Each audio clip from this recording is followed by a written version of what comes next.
The night opens with the scent of damp stone and smoke, the image of a chapel deep in the Ardennes, where flames once licked across parchment. Monks moved quickly, their faces pale in firelight, their hands feeding whole chronicles to the blaze. Pages curled, ink hissed, names dissolved into ash. Yet even as the fire consumed, something remained. Symbols whispered across centuries, stories too deep for flame alone to erase. It is said a royal line, the Merovingians, carried not only crowns, but sanctity in their very blood. Hair left uncut, oil poured from vials said to descend from heaven, bees carved upon stone, spirals etched into flesh. Their rule ended in silence, their names diminished, their memory contested. But could a dynasty truly vanish with a pair of shears or with a dagger in a forest? Could its legacy linger in symbols, in rituals, in the faint anomalies discovered centuries later, humming quietly through time? Here in Serene Myths, we wander slowly through such questions. If you feel drawn into this silence, you may like, you may subscribe, you may leave in the comments the place and hour where you now listen. So your presence, too, becomes part of this ongoing memory. The fire burns lower, the ash drifts upward, and the chapel walls settle into silence. It is here, in the hush that follows destruction, that our journey begins. The night begins in silence, yet the silence is never empty. In the depths of the Ardennes forest, the air lies heavy with mist, each tendril clinging to the branches of towering oaks as if it wished to keep its secrets close. The forest floor is soft with damp leaves, their smell a mixture of earth and faint sweetness, a perfume of rot and renewal. Somewhere in the distance, a church bell tolls, not clear and sharp, but muffled, as if the sound itself is wrapped in fog. It is a bell that speaks of time, but also of endings, of chapters closed and pages turned to ash. Within this forest, there stands a chapel of stone, small and angular, its walls darkened by centuries of smoke. The chapel is not bright with celebration, but dim, lit only by the glow of torches whose flames sputter against the damp air. The men inside wear robes of coarse wool, hoods drawn low, their faces caught in flickers of orange. In their arms, they carry stacks of parchment, bound in leather or loose in bundles tied with cord.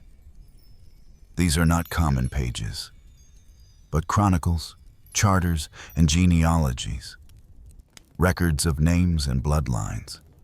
Tonight, they will not survive. The fire is fed greedily, its crackle the only voice daring to rise above the chapel's stillness. Flames lick the parchment, curling the edges inward before words can even be read. Wax drips from the candles, sliding like tears down iron holders. The monks do not speak. Their silence is deliberate, thick, and heavy. It is the silence of men who know that what they are doing is both a command and a betrayal. One of them pauses, holding a vellum sheet painted with fine red script. For an instant, the letters glimmer in the torchlight before the page is surrendered to the blaze. A puff of smoke rises, and with it, a fragment of memory vanishes. Yet not all memory burns so easily. The fire consumes the material, but the idea, the whisper of a name, remains suspended in the air like ash. That name belongs to a family line that once claimed its right to rule not by the sword alone, but by the sanctity of its blood. Their symbol, carved faintly in the stone of the chapel's corner, is not a cross, but the delicate shape of a bee, its wings stylized, its body small but purposeful. The bee, in this place, stands for more than honey. It is persistence, survival, a life that hums beneath silence. The forest presses closer to the chapel. Through narrow windows, the trees lean in, their trunks shadowed and their crowns lost in the fog.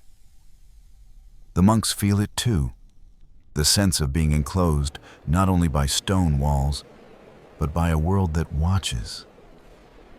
The Ardennes Serene has always been a place of thresholds, a borderland between realms where hunters vanish and stories gather like mist.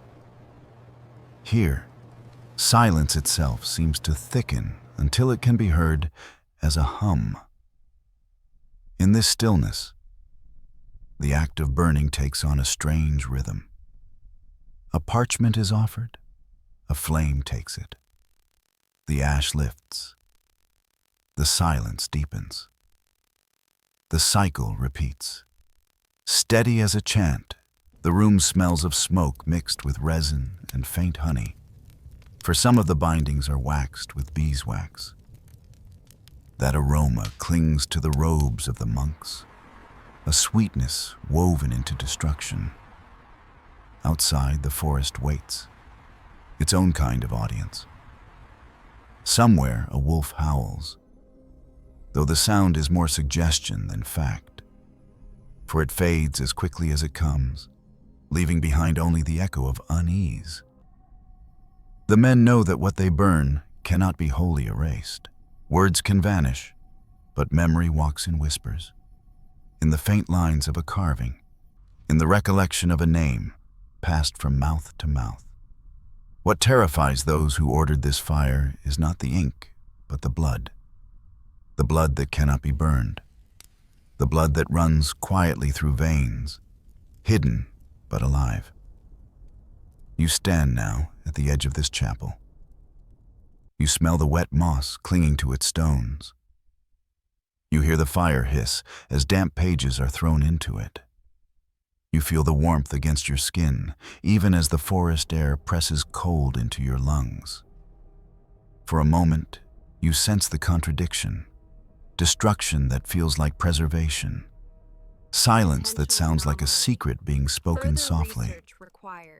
The monks do not look at you, yet somehow they acknowledge your presence. It is as if you, too, are a witness to this ending, and therefore bound to remember what the flames try to devour. The bee carved in the stone grows clearer in the firelight, its outline sharp though weathered by years. It is small, easy to overlook, yet persistent. Just as honey lingers long after the flower fades, so too will the story linger long after the last ember dims. The monks, though silent, seem aware of this. Their hands tremble slightly as they cast the last bundle of parchment into the blaze.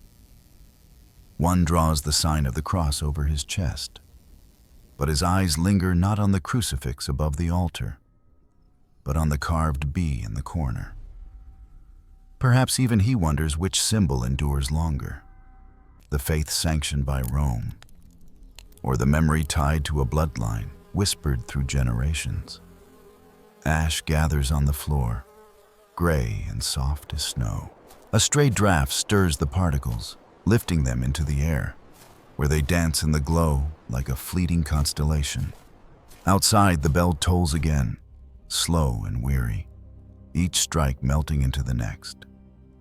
It is not a sound of victory or of mourning, but of continuation, as though it tolls for what cannot be silenced. The night deepens. The monks begin to leave the chapel, one by one, their sandals brushing against the stone. The fire still glows, its embers pulsing faintly, as though unwilling to release their hold. The carved bee remains, its body dark against the wall, a reminder etched in stone that some truths outlast flames. The silence returns, fuller now, layered with what has been lost and what endures. And so, the first trace is set. A name almost erased, a lineage nearly consumed, yet not quite gone. Somewhere in the ashes lies the beginning of a question that will carry us beyond this chapel, beyond this forest, into the centuries where blood and memory weave together. The fog outside swirls, curling against the chapel door. The bell gives its final toll. In the hush that follows, we step away from the burning pages and toward another fire, one far in the future. A fire lit not by torches, but by the spark of discovery. When bones unearthed beneath stone will speak again of that blood which, though forgotten, never turned to ash. In the quiet breath that follows the burning of pages, time slips forward. Centuries turn as silently as the ash that once floated above the chapel fire. The Ardennes remain misted, the trees unchanged. But far beyond their branches, another kind of silence is broken. In the year we call the present, under the stone vault of a basilica, a team bends over ancient remains. Their gloves are thin, their instruments precise, and their voices are hushed not from ritual, but from the delicate reverence of science. The bones are old, but the marrow of curiosity is fresh. It is in the Basilica of Saint-Denis that the discovery begins. Dust is brushed away, fragments lifted carefully, each piece carried like a secret finely revealed. Samples are placed into sterile containers, their lids clicking shut like soft locks on a vault. In the echoing crypt, the sound feels enormous, bouncing from stone to stone. The light is cool, fluorescent against the marble, so different from the torchlight of the old chapel. Yet the work being done here is not unlike what the monks performed centuries ago. The handling of memory, the keeping or unmaking of truth. From these bones, a sequence is drawn. A map written not in ink, but in strands curled and folded upon themselves. DNA, the thread that binds past to present, emerges from dust. For the first time in centuries, the silence of blood is interrupted. At first, it is just numbers on a screen, bars of color, sequences of letters that repeat like chants.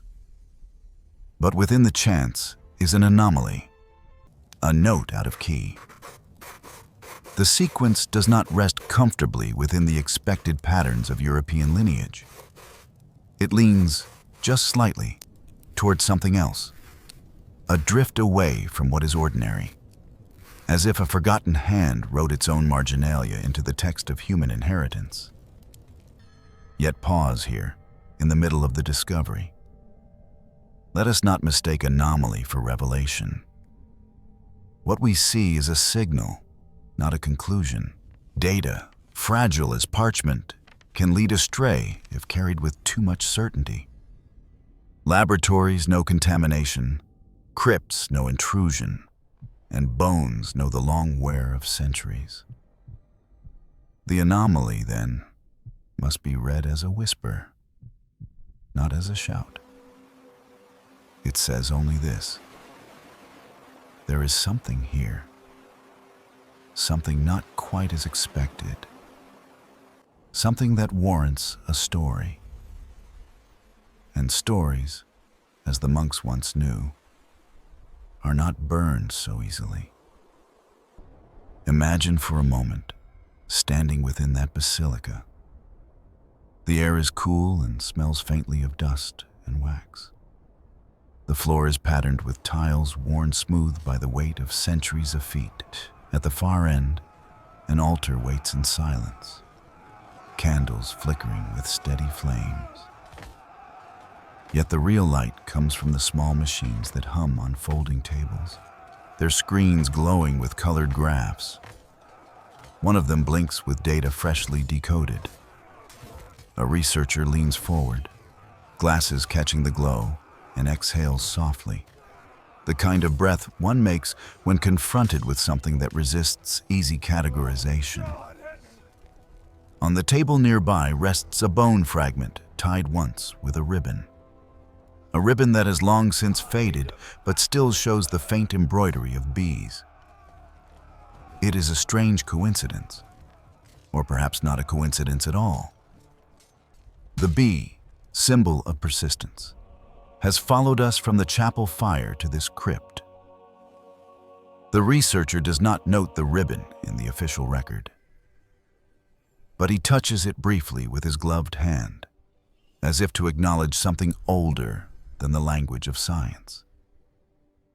Outside, the city hums with ordinary life. Cars move, voices rise, bells ring from towers not so far away.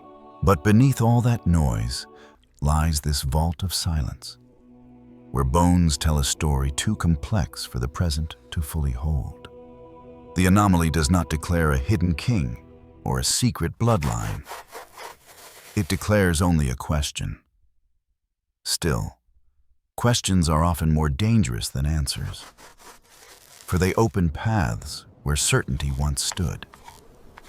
You find yourself close to the researcher, looking over his shoulder as the graph unfolds. The lines of sequence climb and dip, repeating like the pattern of waves on a sea. Your eyes trace the rise, the fall, and then the slight, inexplicable bend where the color veers away from what is known. It is not dramatic. It is not glaring. It is subtle, like a voice speaking under its breath in a crowded room. And yet, once you notice it, you cannot unhear it. The voice lingers, drawing your attention away from everything else. The Basilica of Saint-Denis does not give more than this. It offers no vision of a crowned figure rising from the dust, no certainty of a lineage written in blood alone. What it offers is possibility.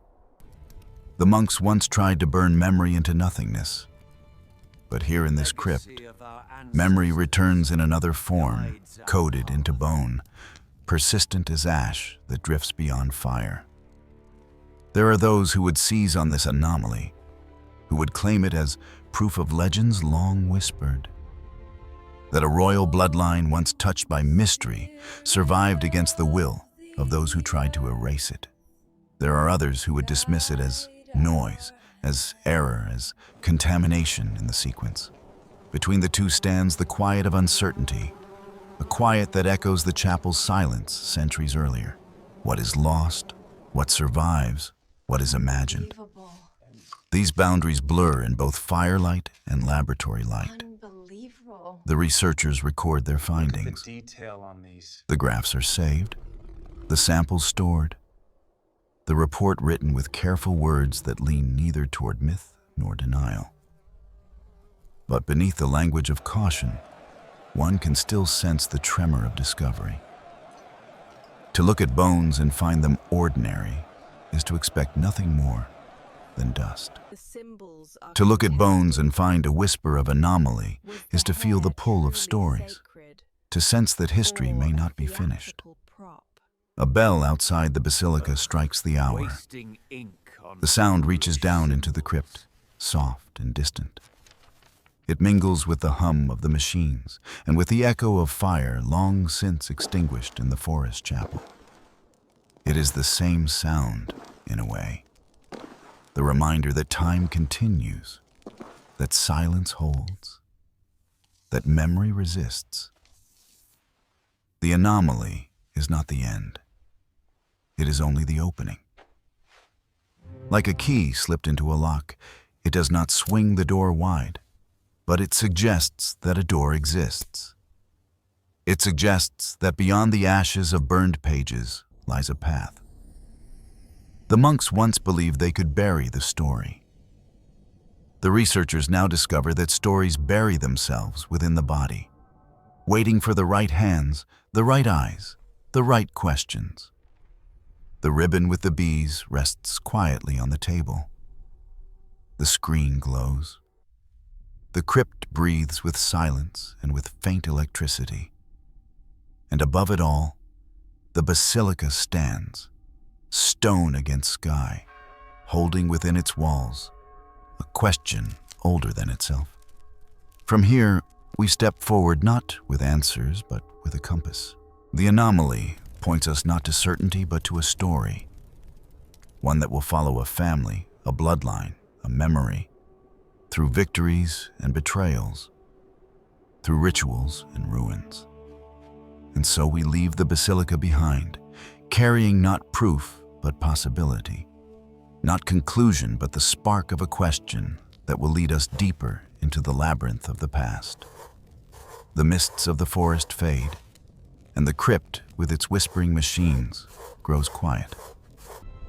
What lingers is not the flame of fire nor the glow of screens, but the trace of a question that asks to be followed. To follow such a path is not to march forward with certainty, but to wander slowly, as one might step through fog, with only the faint tolling of a bell to guide the way.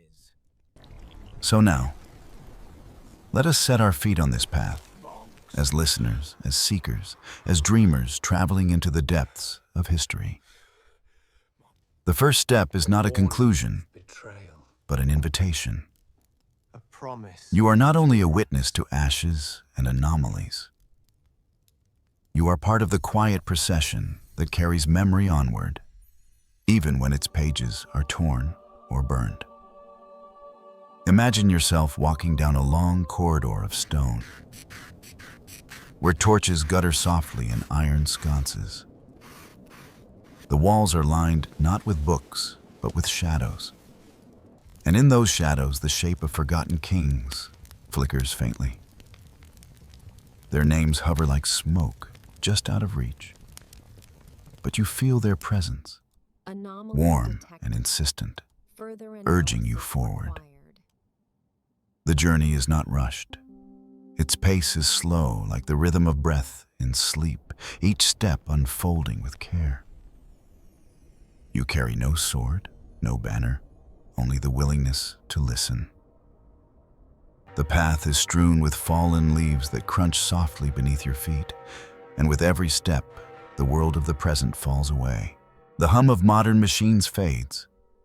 The city noises above the basilica recede. What remains is a stillness, alive with the promise of stories waiting to be uncovered. Ahead, there is a table made of oak, worn by centuries of hands. Upon it lies a map. It is no ordinary map, not one of neat borders and compass roses, but a map drawn in memory, in rumor, in legend. The lines are not always straight, and the rivers flow where imagination has allowed them. Yet the landmarks remain. A battle at Tolbiac, a flask of sacred oil, the long hair of kings that once brushed their shoulders, the sting of betrayal, the silence of tombs, the persistence of bees.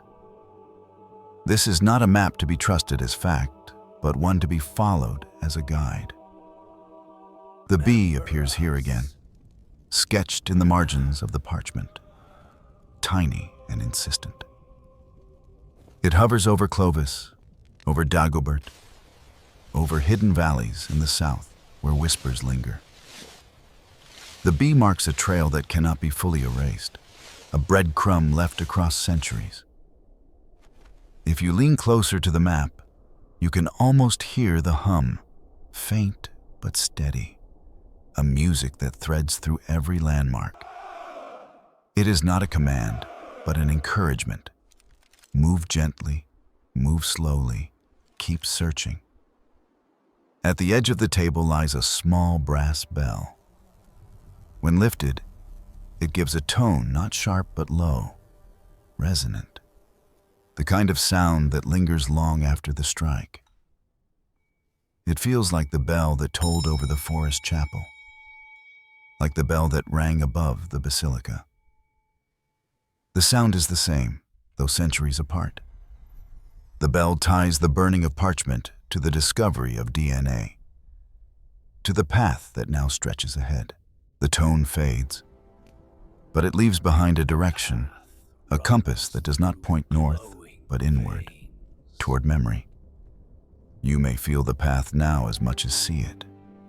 It runs not only across landscapes, but through veins, through rituals, through stories whispered by firesides. It is not always visible. Sometimes it vanishes into mist, leaving only a trace. Yet the act of walking it is itself an answer, a way of saying that what was nearly silenced will not remain unspoken. Close your eyes for a moment. You can feel the cool air of the forest once more, the moss damp against stone. You can hear the faint scratch of quills in a monastery, the laughter of children in a hall, the harsh command of a ruler giving orders. Each sound belongs to another time, yet they arrive together here, layered in the quiet.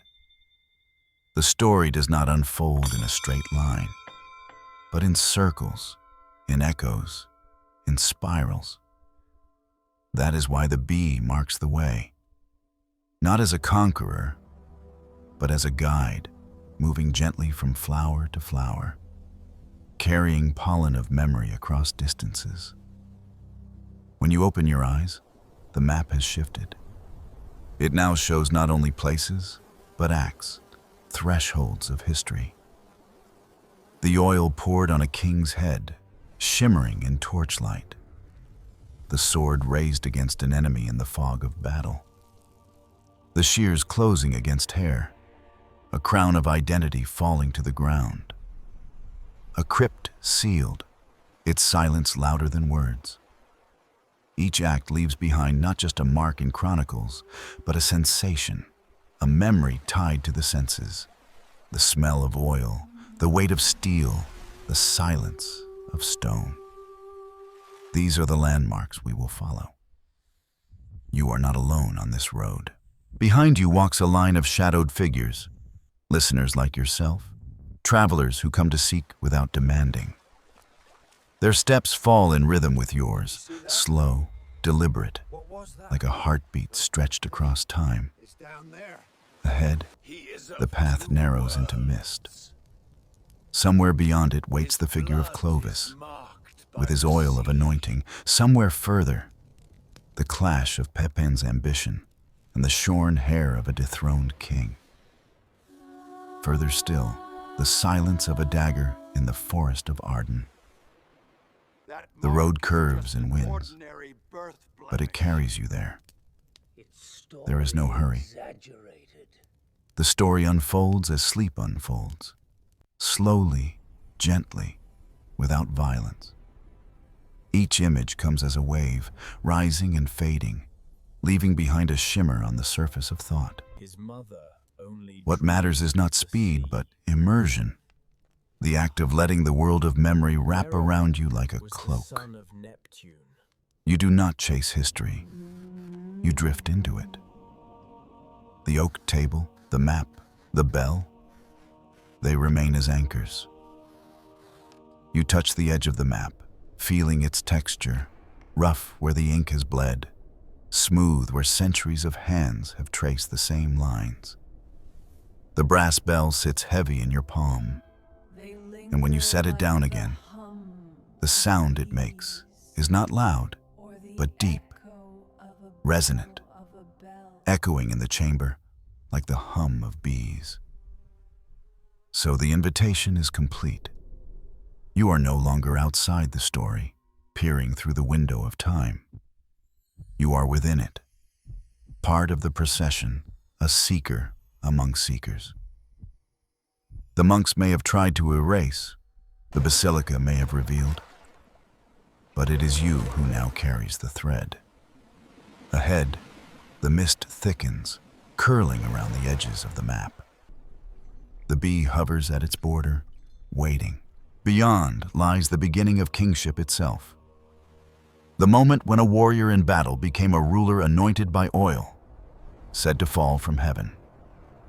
The bell tolls once more, low and sonorous, guiding you toward that threshold where myth and record touch. And as the tone fades, the silence opens, drawing you into the next step of the journey. The mist parts to reveal a figure standing at the edge of memory, half obscured in the veil of legend, half etched in the stone of history. His name is spoken in different ways across centuries. Maravec in the softened syllables of monks, Merovec in the crisp Latin of chronicles, but always with the resonance of something more than human. The story of his birth carries with it the strange shimmer of myth, as though the sea itself wished to carve a dynasty into the world of men. The tale is simple in shape, though vast in implication. His mother, so the chronicles whisper, was visited by a creature of the waves, a beast or a spirit, a king of the deep. Some say it was a sea monster, some a god, others a vision born of moonlit waters. The child she bore was no ordinary infant, but one marked with a sign, 3 spirals etched upon his chest like the curling shells of the ocean.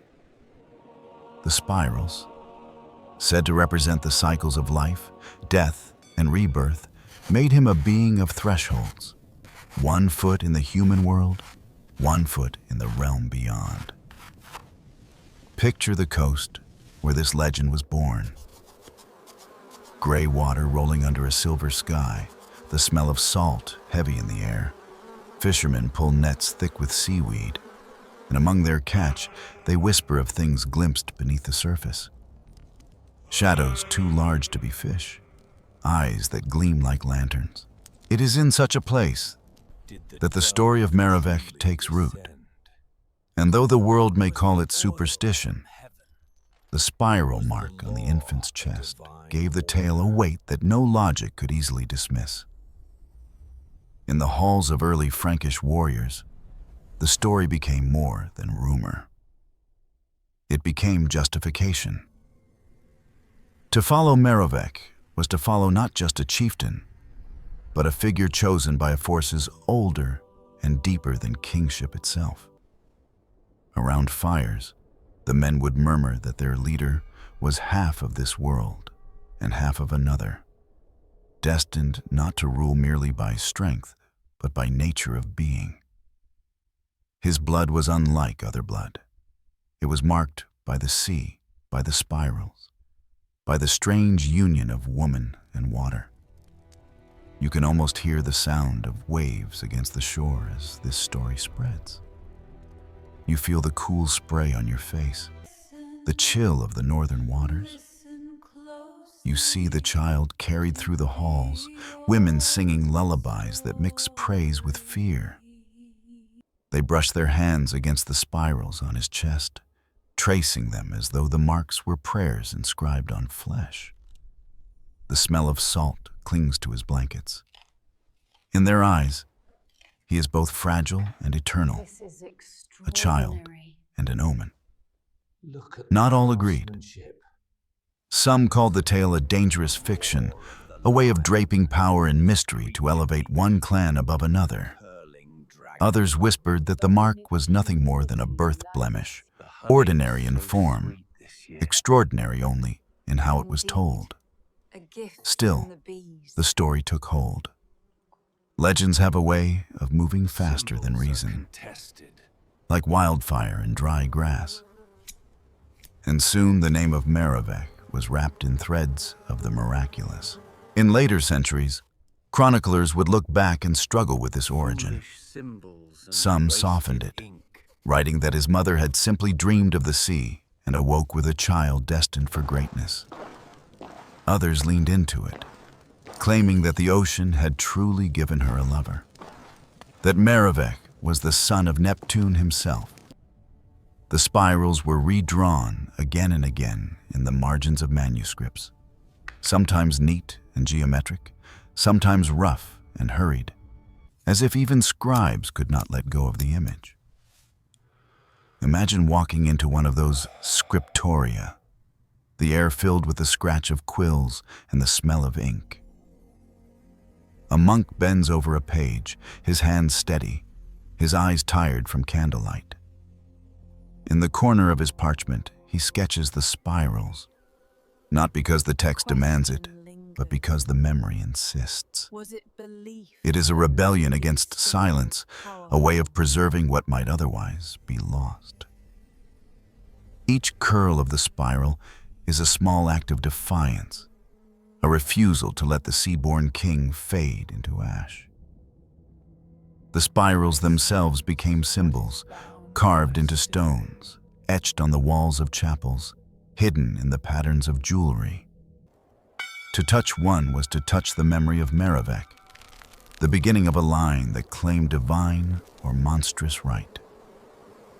Even centuries later, when the name had begun to dissolve in the fire of political change, the spirals still appeared, faint as ghost writing.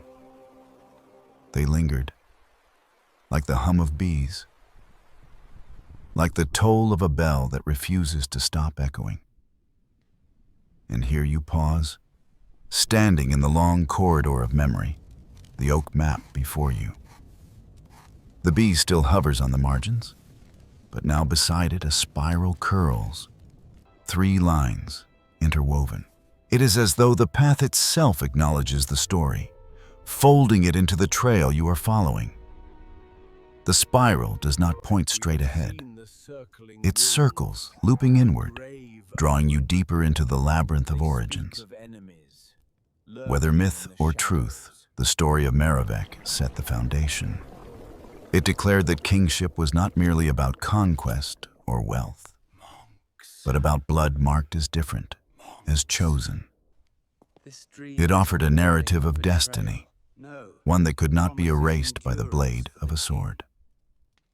To rule as a Merovingian was to rule by essence, not by election, by the sign of the spirals that once shimmered on a newborn's chest.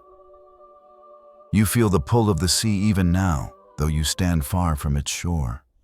The salt air seems to cling to your lungs. The sound of waves is faint but persistent. It is not a storm, but a lull, a rhythm that rocks you gently like a cradle. The spirals curl in your thoughts, winding you into a softer rhythm, the rhythm of beginnings. And yet, the spiral is not the whole story. It is only the first trace, the first mark on a path that will wind through oil poured upon a warrior's head, through laws that shape kingdoms, through symbols of bees and hair left uncut. The sea gives a child, but the land will make him king. From the water he is born, but in the clash of steel and the light of sanctity, he will be crowned. The spiral fades into mist. The bee hums faintly. The bell tolls once more, low and distant. You step forward, leaving behind the coast and its legend, moving toward the heart of battle, where Clovis will raise his sword at Tolbiac and find himself anointed not by myth alone, but by oil said to fall from heaven. The mist thickens once more, curling around the edges of the oak table where the map of memory lies. And through that haze, a figure emerges, with sharper lines than the sea-born legend. His name is Clovis, the first king to pull the Merovingian line from the realm of half-whispered myth into the iron weight of history. Where Merovingian shimmered between human and something other, Clovis stands upon the battlefield, mud on his boots, steel in his hand, and the fierce certainty of a man who believes he has been chosen to rule. The story of Clovis is often told in fragments. A warrior, a conqueror, a man who bent tribes into a kingdom with the pressure of his sword and the cunning of his alliances. Yet beneath these fragments lies a moment of transformation that marks him not simply as a chief, but as a king, anointed by forces greater than his own. That moment is remembered as Tolbiac, a battle fought not only with steel, but with vows uttered in the desperation of near defeat. Picture the field of Tolbiac. The morning is heavy with fog, the air sharp with the smell of iron and damp earth. Clovis's warriors, the Franks, stand restless, their shields marked with dents from earlier clashes, their voices low with the murmur of doubt. Across the field, the Alemanni prepare, fierce and unyielding, their cries echoing in the mist. Clovis watches, his jaw tight, his eyes bright with a mixture of fear and fire. He is not yet the king he imagines himself to be. He is still the leader of a people whose loyalty rests upon victory. The battle begins with the thunder of feet, the crash of wood against steel, the scream of horses cut through by blades. The fog swirls with dust, with the acrid smoke of torches, with the copper tang of blood. Clovis fights at the front, his sword flashing in arcs of light that vanish as quickly as they appear. His men waver. The Alemanni press harder. In the chaos, Clovis lifts his eyes skyward and does what warriors rarely do. He prays. The words are not elaborate, not even practiced. They are desperate, carved from necessity. He vows that if victory is given, if survival is granted, he will bend his head to the God of his wife, the God of Rome, the God who anoints. This vow, carried on the rhythm of his breath, changes the air around him. It is said that the tide of battle turned, that the Alemanni faltered, their king cut down, their will breaking. The Franks surged, and victory fell to Clovis. After Tolbiac, the warrior became something else. In the chronicles, he is described not merely as victorious, but as chosen, his promise binding him to a transformation that would define a kingdom. His baptism, held in Reims, became the moment when myth fused with ritual, when a king was not just born of blood, but reborn in oil and water. The oil itself was said to have come not from the hands of men, but from heaven. The tale tells of a dove descending with a flask, a vial of chrism untouched by human fingers. In its glass, the oil shimmered as though lit from within.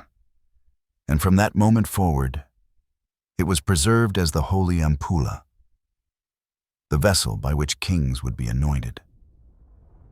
Whether dove or bishop carried it, whether heaven or legend gifted it, the oil became a substance that tied Clovis's line to the sacred. To be anointed with it was to be declared king, not by the people, nor even by the sword, but by God himself. Imagine the scene at Rennes. The church glows with candlelight, their flames mirrored in golden chalices and on the polished surfaces of shields leaned against the walls. The air is thick with incense, sweet and heavy, drifting upward like prayers made visible.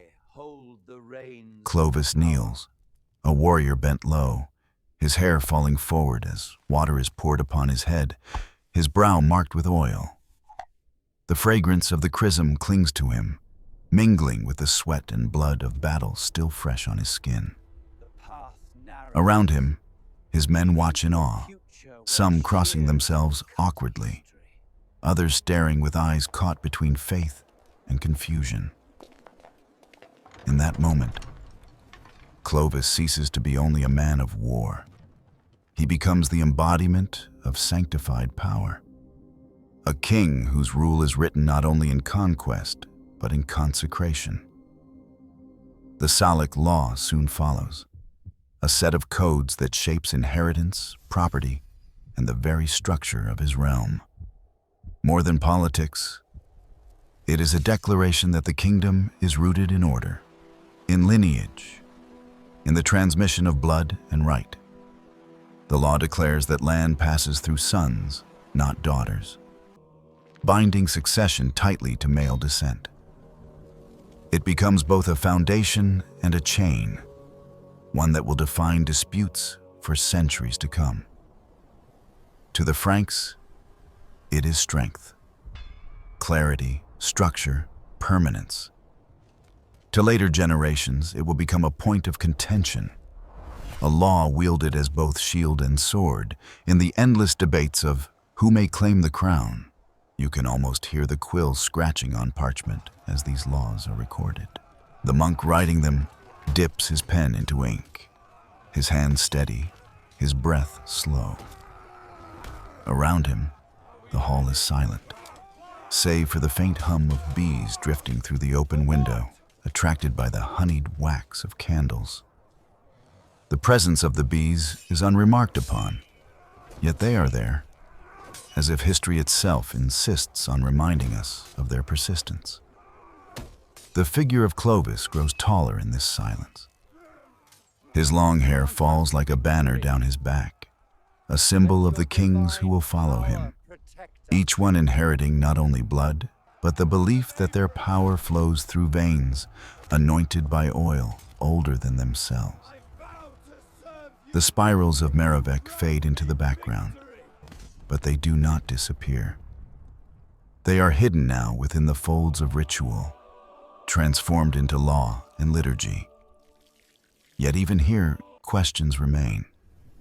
Did the dove truly descend? Was the oil truly from heaven, or was it a crafted symbol, a story designed to sanctify a dynasty in the eyes of its people? Was the law a divine order, or a clever binding of power? These debates ripple through centuries, unresolved, like the echo of bells across a valley. Still, the imagery lingers. The battle fog of Tolbiac, the shimmering oil in its flask, the hush of the congregation at Reims, all of it layers together into a tapestry that declares Clovis not simply victorious, but ordained. The spiral child of the sea has become a king of stone and law, his footsteps echoing in both chapel and battlefield. The map on the oak table glows faintly at this point. The bee hovers, the spiral curls, and now a flask is drawn in the margins, tiny but luminous. It marks the path forward, guiding you toward deeper symbols yet to come. The hair that flows like rivers, the bees that persist in stone carvings, the rituals that blur the line between dreaming and ruling. The bell tolls once more, its voice low and deliberate, and the air around you carries the scent of oil, sweet and heavy. With it comes the pull of the next step, the turn toward symbols and rituals that whisper of power, not only carried in swords or laws, but worn in the strands of hair and etched in the bodies of bees. The image of Clovis kneeling in Reims, oil dripping down his brow, does not fade entirely. It lingers in the air, a fragrance of incense and chrism, a memory of battle sweat transformed into sacred balm. Yet from that scene, another layer of kingship unfurls, one less about vows and laws, and more about the physical symbols through which a dynasty announces itself to the world. To rule in the Merovingian way was not only to legislate or to conquer, it was to embody power in forms that could be seen, touched, even feared. The most striking of these symbols was hair. To the Merovingians, long hair was not mere vanity, nor a fashion of the age, but the very essence of their legitimacy. They were called the Reges Criniti, the long-haired kings. Their locks flowed past their shoulders, thick and unshorn, a visible crown as sacred as any golden circlet. To cut it was not to trim an ornament, but to sever the root of their authority. For them, hair was blood visible, lineage woven into strands, a banner of identity that no helm could fully conceal. Imagine a great hall where a Merovingian king enters. His cloak trails behind him, embroidered with gold threads that catch the firelight. His crown gleams, yes, but it is his hair that draws every gaze. Thick, dark, and falling in waves, it marks him unmistakably. When he lifts his head, The torchlight dances across those strands, and in that shimmer lies the assurance that he is not merely a man, but a vessel of dynastic power. The courtiers bow. The warriors lower their eyes, not out of fear of his sword, but reverence for the sign that he is who he claims to be. Now shift your senses closer. You can smell the oils used to keep that hair gleaming, a mixture of herbs and beeswax, sweet and sharp at once. You can feel the texture of the strands, coarse yet smooth, braided with ribbons on ceremonial days. For the Merovingians, the act of tending hair was akin to a ritual of kingship, as necessary as prayer, as binding as law. But hair was not their only emblem. Across their dynasty runs the curious and persistent presence of bees. Small, winged, and industrious, the bee became their companion symbol, appearing carved into jewelry, woven into cloaks, etched on stone. Some claimed the bees were chosen because they embodied eternal life, capable of dying yet leaving behind honey that nourished beyond their span. Others whispered that bees linked back to the spiral mark on Merovec's chest, a continuation of the otherworldly sign that set their blood apart. Picture a golden brooch in the shape of a bee, heavy in the palm, its wings studded with garnets, its body polished smooth. Such ornaments were not mere decoration. They were tokens of a dynasty declaring its persistence. Even when buried, bees appeared. Archaeologists in later centuries would uncover tombs where bees of gold rested beside bones, as if guarding the slumber of kings. There is something curious about this choice. Lions roared on banners across the continent. Eagles spread their wings on imperial standards. Dragons curled in the north. Yet the Merovingians took the bee, small, delicate, easily crushed beneath a hand. In this humility lay a secret strength. Bees are many, bees persist, bees swarm. To claim the bee was to claim endurance, community, and sting.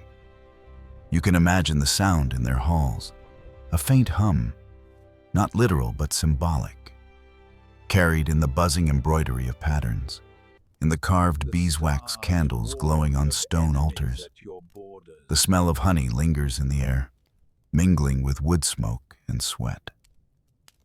The taste of mead, golden and thick, passes the lips of nobles, its sweetness a reminder that life, though hard, can be preserved in liquid amber. And yet, these symbols were not simply quaint ornaments. They were charged with meaning, and that meaning could be contested. A king shorn of his hair was no longer a king. A bee misread could be taken for a fly, a nuisance rather than a sanctity. In the margins of history, debate still whispers. Was the hair truly sacred? Or was it a theatrical prop, maintained so that the people might have something visible to anchor their loyalty? Were the bees truly dynastic? Or were they a later association, backdated to give continuity to a bloodline already half mythical? The monks who copied manuscripts often left signs that they too were uncertain. One margin shows a bee drawn clumsily, almost childlike, as though the scribe was unsure what he was copying. Another preserves a note of irritation, complaining that the ink was wasted on foolish symbols. Still, the bees reappear, again and again, as if refusing to be erased. The hum of their presence is low, but steady. You walk now among these halls, the symbols unfolding around you. The long-haired kings pass by, their locks brushing your shoulder as they stride. The bees shimmer faintly in candlelight, glinting from rings, from clasps, from the patterns on cloaks. You can almost feel them brushing your skin, wings trembling, fragile yet insistent. The air is rich with the mingled scents of hair oil, incense, and honeyed drink. Every sense tells you the same story. Here, power is not hidden in parchment, but displayed on the body itself, woven into life. There is a ritual quality to it all. To comb the king's hair was to honor his office. To braid it was to prepare him for battle or ceremony. To keep it long was to declare his unbroken lineage. And to cut it, that was the gravest of gestures, one that stripped him not only of his appearance, but of his very essence. For the Merovingians, the act of cutting hair was akin to cutting fate itself, a symbolic execution even if the body survived. Thus, hair and bees together formed a language, a silent proclamation repeated across generations. To wear long hair was to be more than a man. To bear the bee was to claim a kingdom, not through roar or talon, but through persistence and memory. Together, they shaped the image of a dynasty unlike others. One that lived not only through conquest, but through the symbols it carried like a second skin. And yet, as always, questions remain. Was it belief that made these symbols powerful, or power that clothed itself in belief? Were the bees truly sacred? Or did their hum simply echo the imaginations of later storytellers? The truth lies in a silence no fire can burn, in a hum that continues even when the halls have fallen to ruin. The oak map before you shifts again. The spirals linger, the bee hovers, and now a lock of hair is sketched in the margins, long and flowing. These three symbols spiral together, forming the triad of early Merovingian identity: sea-born mystery, hair as essence, bees as endurance. They are not yet broken, not yet threatened. That will come in time, when the weight of politics presses hard. For now, the hum remains steady. The hair flows uncut. The bees glitter in gold and wax.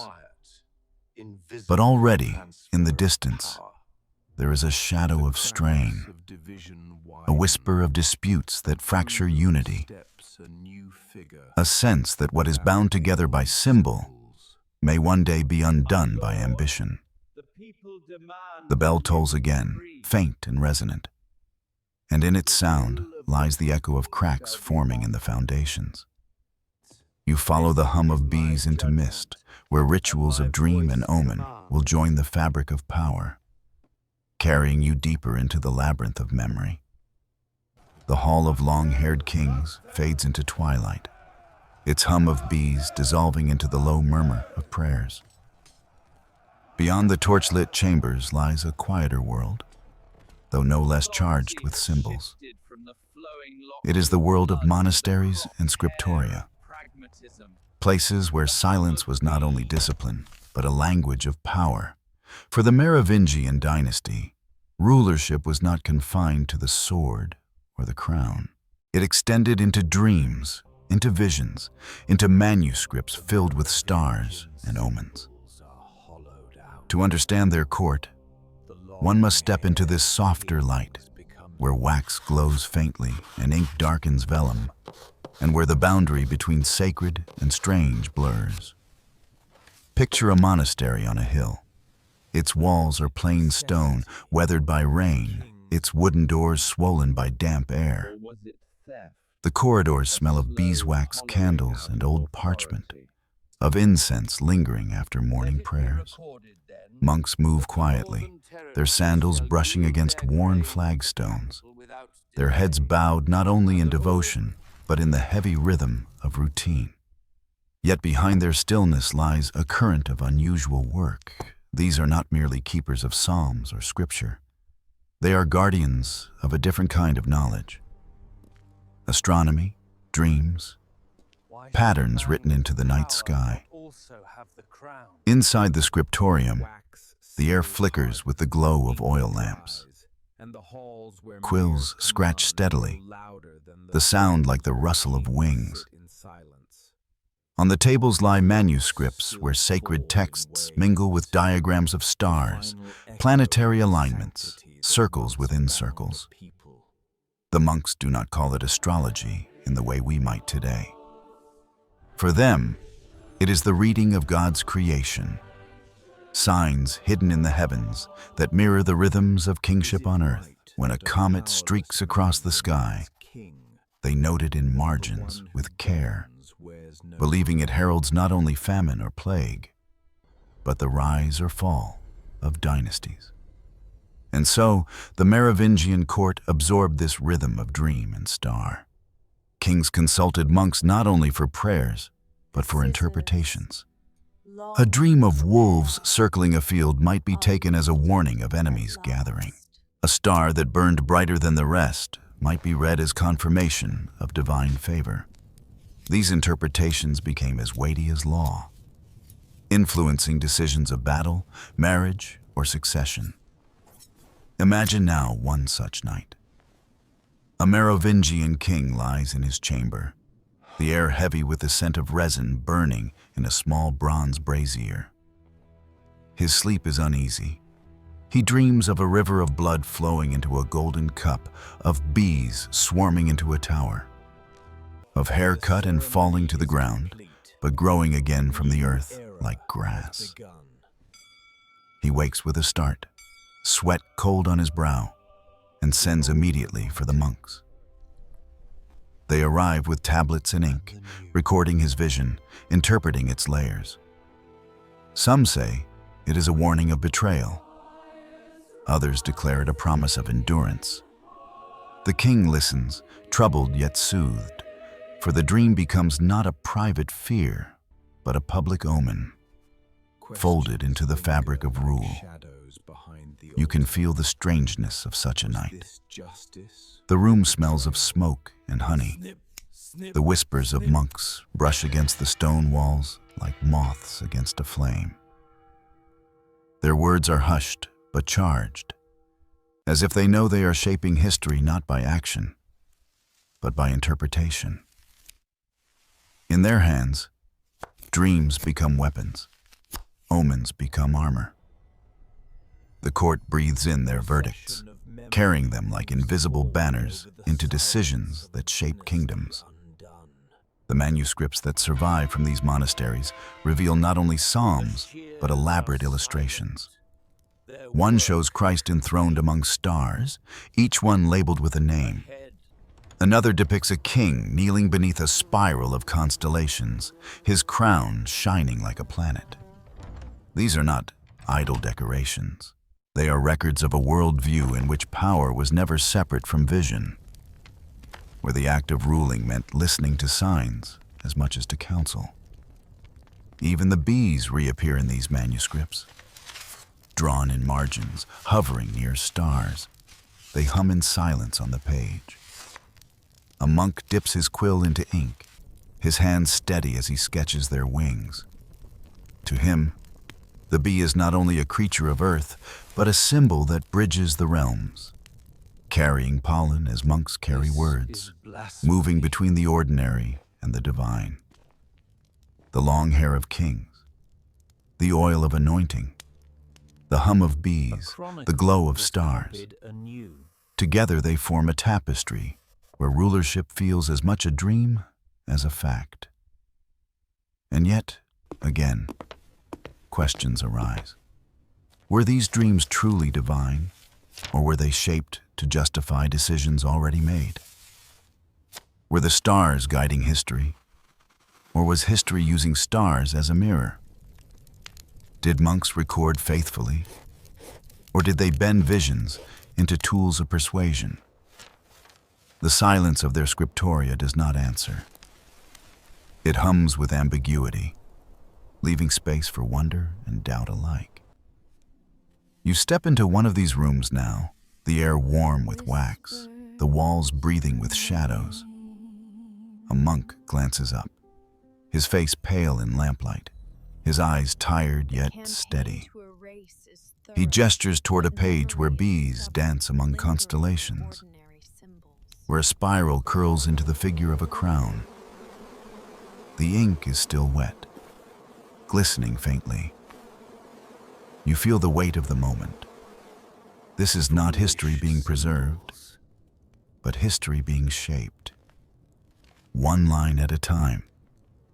The hum of quills becomes like the hum of bees, steady, relentless, hypnotic. The monks write, erase, rewrite. Dreams shift under their pens. Omens sharpen into proclamations. The air grows heavy with the sense that what is decided here will echo far beyond these walls, into fields of battle, into chambers of kings, into centuries yet unborn. Outside, the bell of the monastery tolls. Its sound rolls across the hills, blending with the low hum inside. The monks do not pause.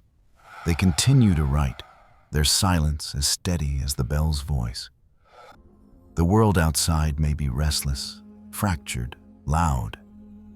But here in this dim chamber, the rhythm of history is set by wax, ink, and whispered interpretation. The oak map before you flickers once again. The bee still hovers, the spiral curls, the flask of oil glows faintly, and now a quill is drawn in the margin, poised above an open page. The path ahead deepens. Symbols are no longer only ornaments. They are instruments of power, carried through ritual, dream, and manuscript. But symbols, for all their strength, can also become fragile when stretched too thin. Already in the distance, cracks begin to show. Factions rise, families strain against one another, alliances fracture like brittle parchment. What is written in stars may not prevent what is carved by ambition. The bell tolls again, softer now, as if wrapped in mist. The hum of bees fades into the background. Ahead lies the sound of voices raised not in prayer, but in dispute, the sharp edges of conflict beginning to pierce the silence. And with that sound, the procession moves forward, leaving the quiet chambers of monks and stepping into the jagged world of fragmentation and struggle. The quiet murmur of monks bending dreams into symbols does not last forever. Beyond the scriptoria, beyond the soft scratching of quills and the glow of wax, the world grows restless. Kings who once carried spirals on their flesh and bees in their banners begin to face fractures from within. The hair that flowed uncut over their shoulders no longer binds their households together. The oil that once shimmered with heavenly authority no longer silences disputes. A dynasty that declared itself chosen by blood and sanctified by ritual finds itself torn by ambition, rivalry, and betrayal. This is the age of fragmentation, when the Merovingian kingdom, though still draped in symbols, begins to crack at its foundations. Step into a hall where courtiers gather. The air is heavy with the smell of roasted meat and spilled wine. Voices overlap, sharp with accusation, low with conspiracy. At the far end of the hall, the king sits, his hair long, his crown glinting in firelight. Yet his gaze is clouded. Around him, brothers, cousins, and nephews whisper in corners, each eyeing the throne as if it were theirs to inherit. The bees embroidered on their cloaks buzz silently in the flickering light, but their hum no longer unites. It stings. It divides. You can hear the bitterness in their words. One prince claims that the law favors his descent. Another insists that his marriage gives him superior claim. Dowries are discussed like battle plans, alliances woven through marriages that taste more of poison than of honey. The Salic law, once clarity, becomes a weapon in disputes, Land is divided, then contested. Boundaries blur, then harden into battle lines. The realm, once bound together by hair and spirals, begins to splinter into shards of authority. Imagine riding across this kingdom. Fields of grain lie untended, their harvest delayed by disputes over who owns them. Villages whisper of poisonings at feasts, of goblets that carried not only wine, but death. In monasteries, prayers for unity grow desperate, their incense thick as though smoke could bind what ambition has torn. At night, in darkened chambers, assassins slip quietly through halls, their blades glinting faintly in torchlight.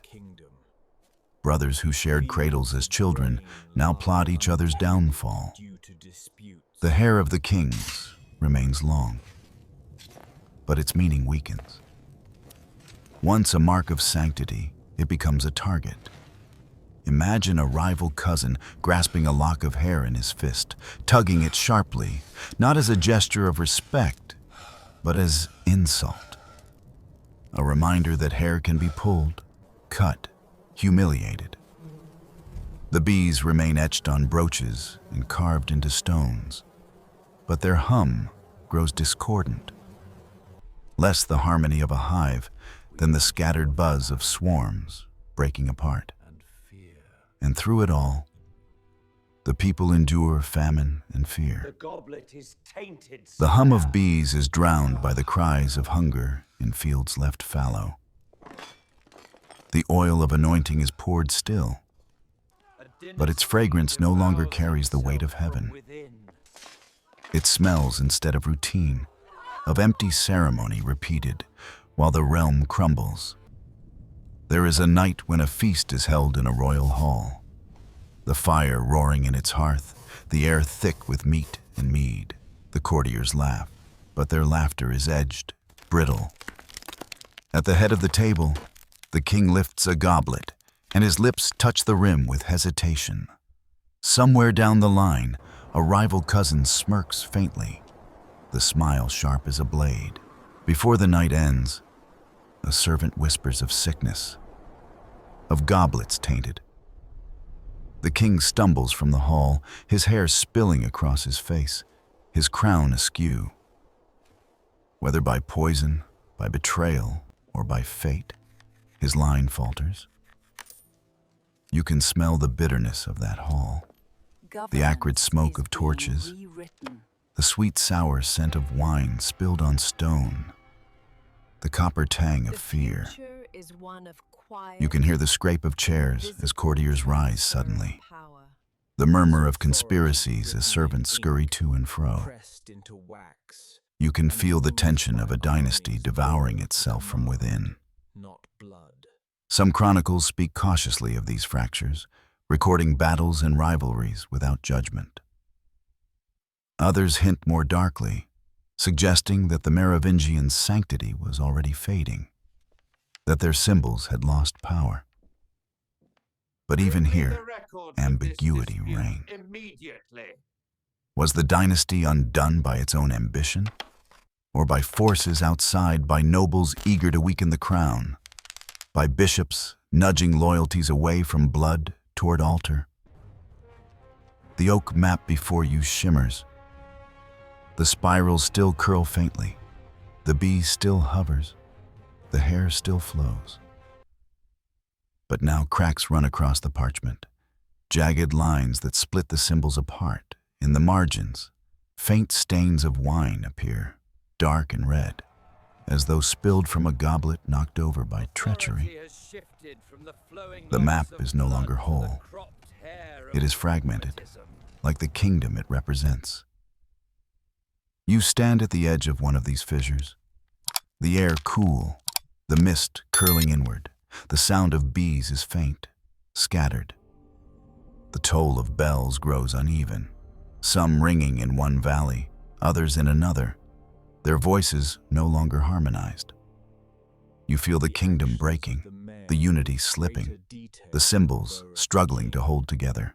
And yet, beyond this fragmentation, a new figure approaches. The mayors of the palace, once servants, begin to rise higher, their authority filling the vacuum left by divided kings.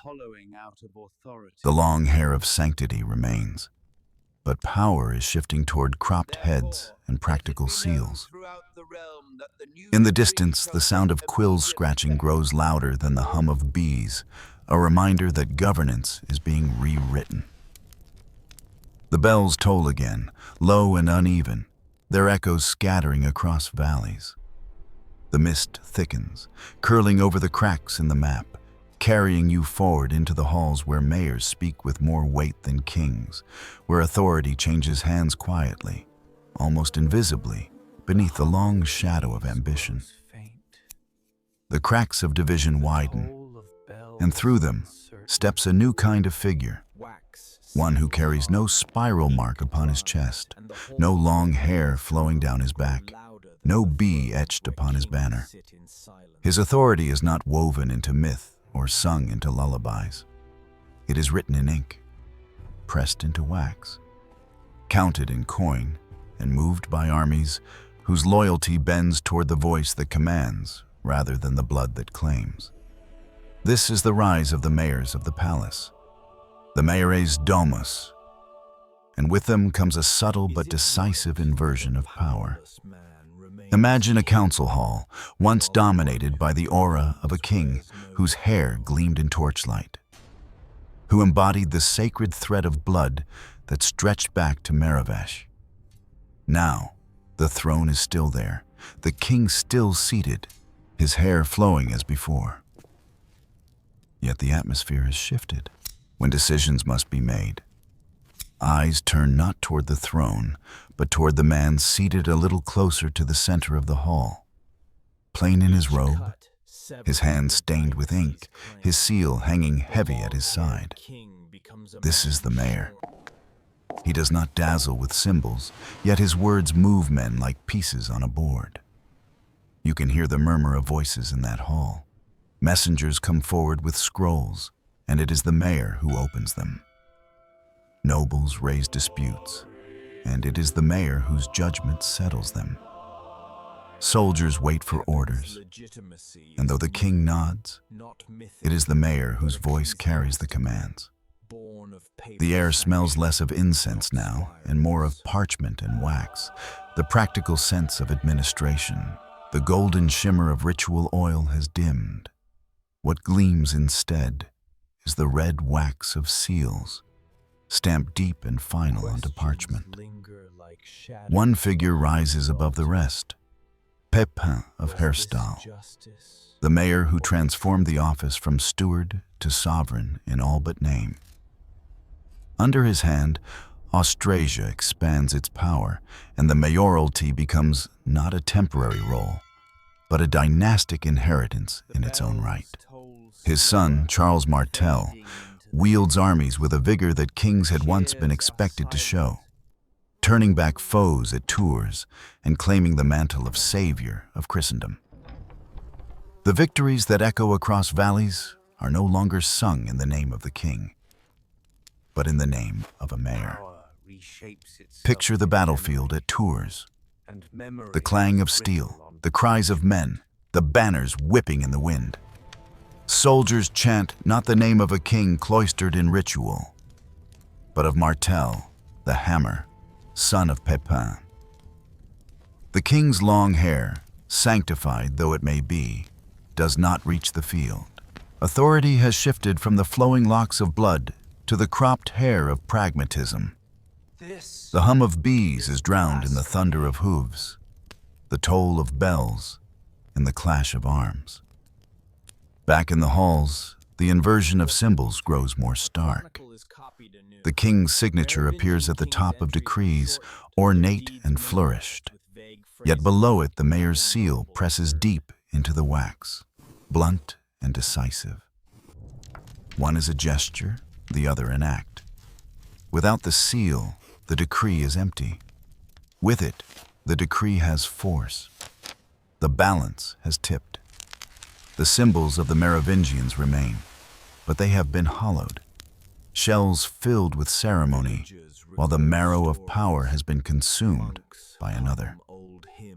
Walk through a monastery's library where chronicles are copied. In one margin, a monk notes the actions of the mayor with greater detail than those of the king. His quill scratches steadily, recording land grants, alliances, victories, all in the name of the mayor. The king appears in headings, his hair still long, his throne still intact, but his role grows faint. A shadow stretched across pages where the true weight lies elsewhere. The silence of the scribe says as much as the words he writes. The sanctity of blood no longer directs history, the efficiency of administration does. And yet, questions haunt this shift. Was it necessity? Were the kings too weakened by rivalry, too softened by ritual, leaving room for practical men to step in? Or was it theft? A slow hollowing out of authority, a betrayal that replaced sanctity with calculation? Some chroniclers praise the mayors as saviors of stability. Others mutter that they were usurpers in waiting, their ambition cloaked in service until the moment they could seize crowns outright. You stand at the threshold of one of these halls, the air cool, the floor scattered with straw. At the far end, the king sits silent, his hair a river of gold in the firelight. Yet he does not speak.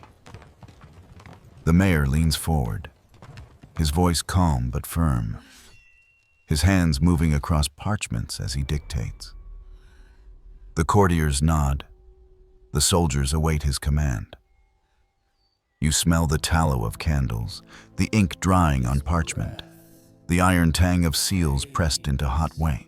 The throne gleams, but the true crown is invisible, resting upon the head of the man with cropped hair and steady hands. The oak map before you flickers again. The spirals curl faintly. The bee hovers weaker. The flask of oil dims. And now, in their place, a blob of red wax spreads across the parchment.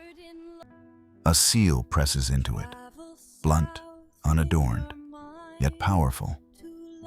The map shows not myth, but bureaucracy, not sanctity, but practicality. The path narrows, edged by unease, leading into a future where the shears will finally cut not only hair, but history. For Pepin, the short waits in the distance, heir to the authority of mayors, bold enough to ask the question his father's ink and his grandfather's armies had prepared. Why should the man who holds the power not also hold the crown? His figure emerges faintly from the mist, compact but unyielding, carrying in his hands not only seals and parchments, but ambition sharp enough to sever a dynasty. The hum of bees grows faint, the toll of bells uncertain. Ahead lies the sharper sound of shears, the fall of hair to stone, and the quiet erasure of a line that once claimed to be uncuttable. The procession moves forward into the shadow of Pepin, where ceremony will meet its end, and a dynasty will be cut away like strands of hair in a monastery's cloister. The wax seals harden, the ink dries, and the halls where mayors speak with authority grow louder than the thrones where kings sit in silence. The balance is no longer subtle. It leans decisively toward men who once served, but now command. And from their ranks emerges Pepin the Short, a figure compact in body, yet immense in will. His rise is not the swift stroke of a sword, but the careful tightening of threads already woven by generations of mayors. He inherits not only offices, but momentum. And with that momentum, he moves toward the question no one can ignore. If the man who governs is not king, why not place the crown upon his head? The king in Pepin's day is Childeric III, last of the long-haired rulers. His locks still fall in waves over his shoulders, dark and gleaming, the final echo of a sanctity that once bound a people. He sits crowned, yes, but the crown is a hollow thing, more ornament than authority.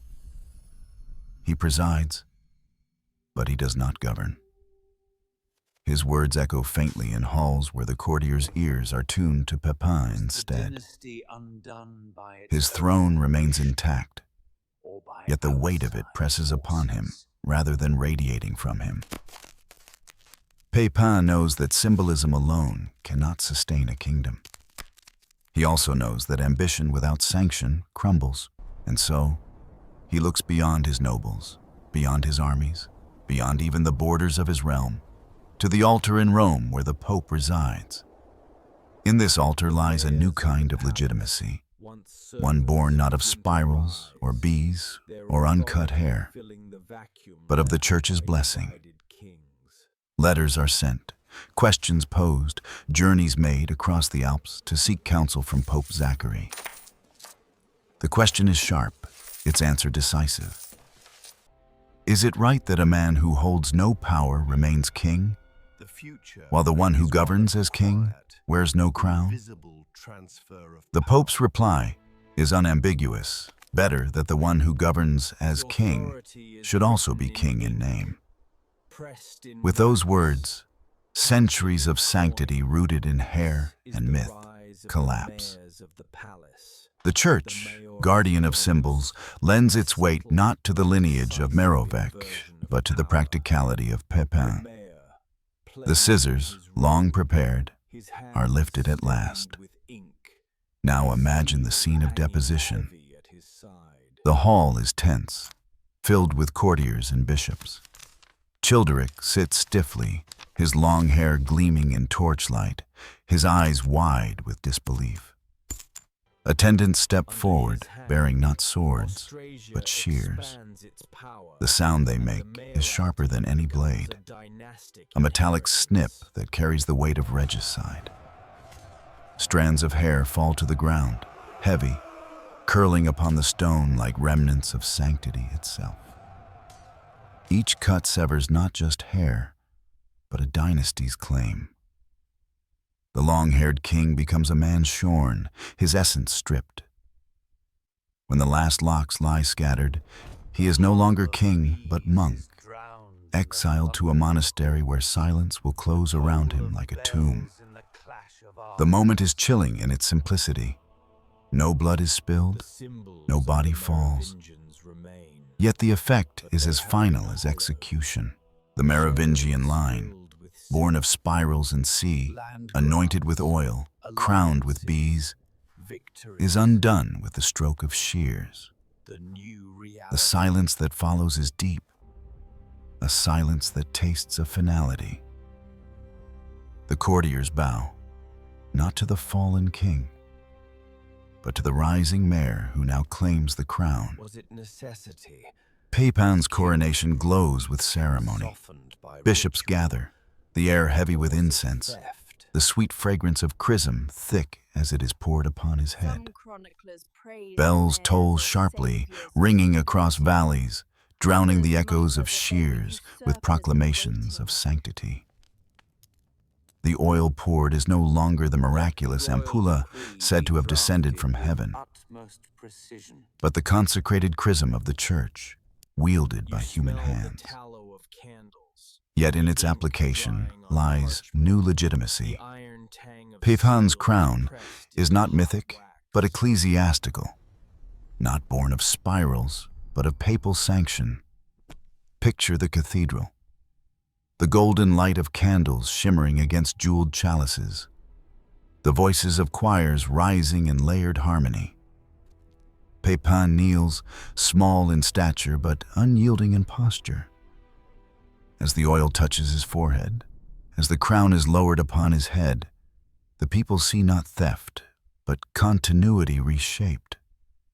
The Church has spoken, the old has been cut away, the new has been blessed. And yet, questions linger like shadows behind the altar. Was this justice or betrayal? Was it necessity, a realm saved from weakness, or ambition clothed in sanctity? Chronicles describe the event with brevity, as though hurrying past its enormity. Some soften it, suggesting that Childeric's removal was inevitable, his reign a formality already. Others leave blank spaces in their texts, gaps that hum with silence louder than words. Close your eyes, and you can hear the sound of those shears again. Snip, snip, snip. The hair falls, and with it falls a lineage. You see the strands upon the floor, dark against pale stone, curling faintly as though still alive before lying still. You smell the incense, heavy and sweet, layered over the sharper scent of wool and tallow. You hear the bells. They're tolling triumphant.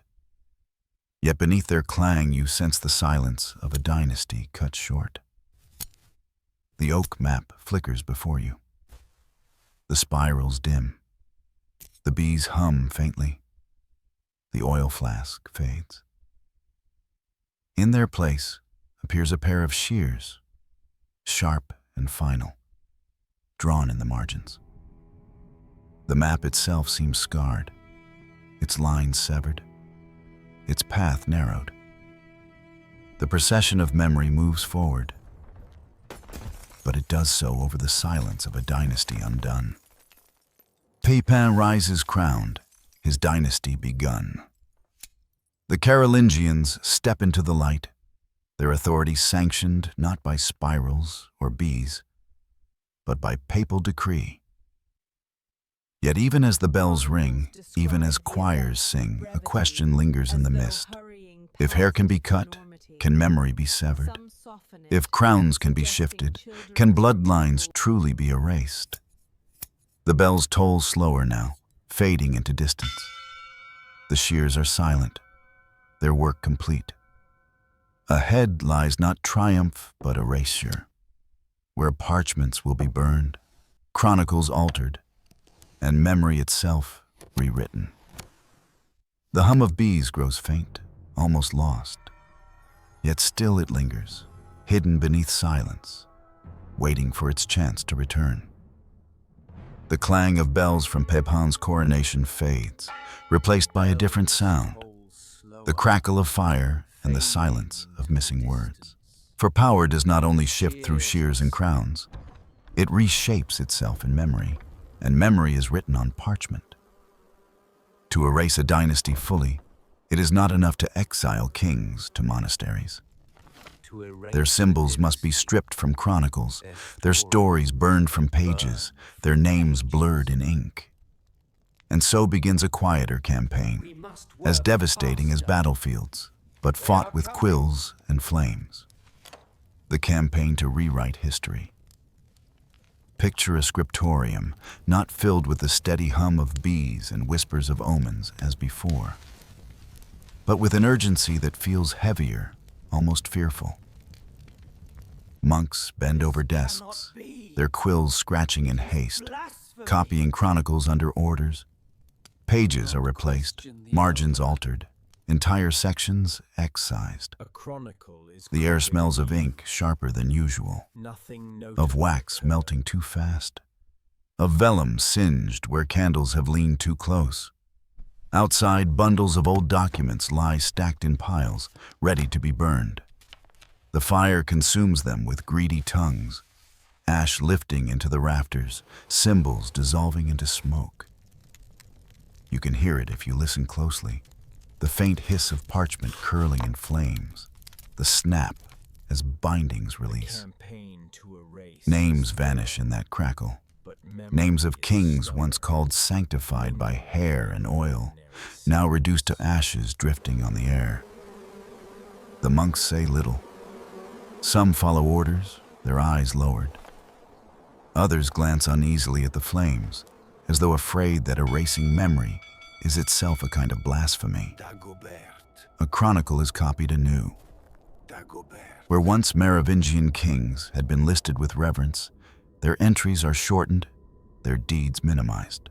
Some reigns are glossed over with vague phrases. In his time, nothing notable occurred. Even though wars were fought, alliances forged, symbols displayed with fervor. Other names are omitted entirely, gaps appearing like holes in cloth. To the casual reader, it looks neat, concise. To the careful reader, it hums with absence. Imagine walking into a library centuries later. You pull a volume from a shelf, its leather cover stiff, its pages dry and crinkling. As you read, you notice a jump. One king's reign ends abruptly. The next begins without explanation. A note in the margin corrects a date, but the correction itself looks tampered, ink darker than the surrounding script. You run your finger across it and feel the faint groove where another line was scraped away. History has been rewritten not with bold proclamations, but with quiet excisions, delicate as surgery. There are stories of entire collections destroyed. Chronicles kept in monasteries loyal to the Merovingians vanish in mysterious fires. Genealogies traced through noble families are altered, names smoothed out, marriages omitted. In some cases, blank leaves remain in volumes, as though the scribe simply stopped, leaving silence where memory should be. In others, pages are replaced, the stitching tighter, the parchment newer than its neighbors. These are the scars of rewriting, the evidence of erasure. The oak map flickers before you. The spirals grow faint, their curves broken. The bee hovers weakly, its wings dulled. The flask of oil is blurred at the edges. Over them all drifts a veil of ash, gray and shifting, obscuring lines once clear. You reach to brush it away, but the ash clings, smudging, leaving your fingertips dark. It is not just the symbols that are obscured, but the very sense of continuity itself. And yet, for all this effort, whispers remain. You can still hear them if you pause. Villagers recalling stories of long-haired kings, monks humming hymns that mention names no longer in the texts, families preserving small tokens, a carved bee, a strand of hair, a spiral etched discreetly into a reliquary. The campaign to erase is thorough, but memory is stubborn. It lingers in symbols that are too simple, too ordinary, too woven into life to be erased entirely. Debates stir in later centuries. Was this rewriting deliberate, a calculated effort to strip away the legitimacy of a dynasty toppled by shears? Or was it merely the natural decay of record-keeping, the accidents of time and neglect? Some scholars argue that the gaps are evidence of suppression, that fire and silence were tools of control. Others dismiss such claims, pointing instead to the chaos of the early medieval world, where parchment was scarce and chronicles uneven. Between these positions lies the hum of ambiguity, the silence filled with possibilities. You walk through a cloister garden as the sun sets, the air fragrant with herbs. A monk tends a hive of bees, their wings glinting in the golden light. The hum is steady, soothing, indifferent to human disputes. On the wall behind the hives, faint scratches form spirals, barely visible in stone.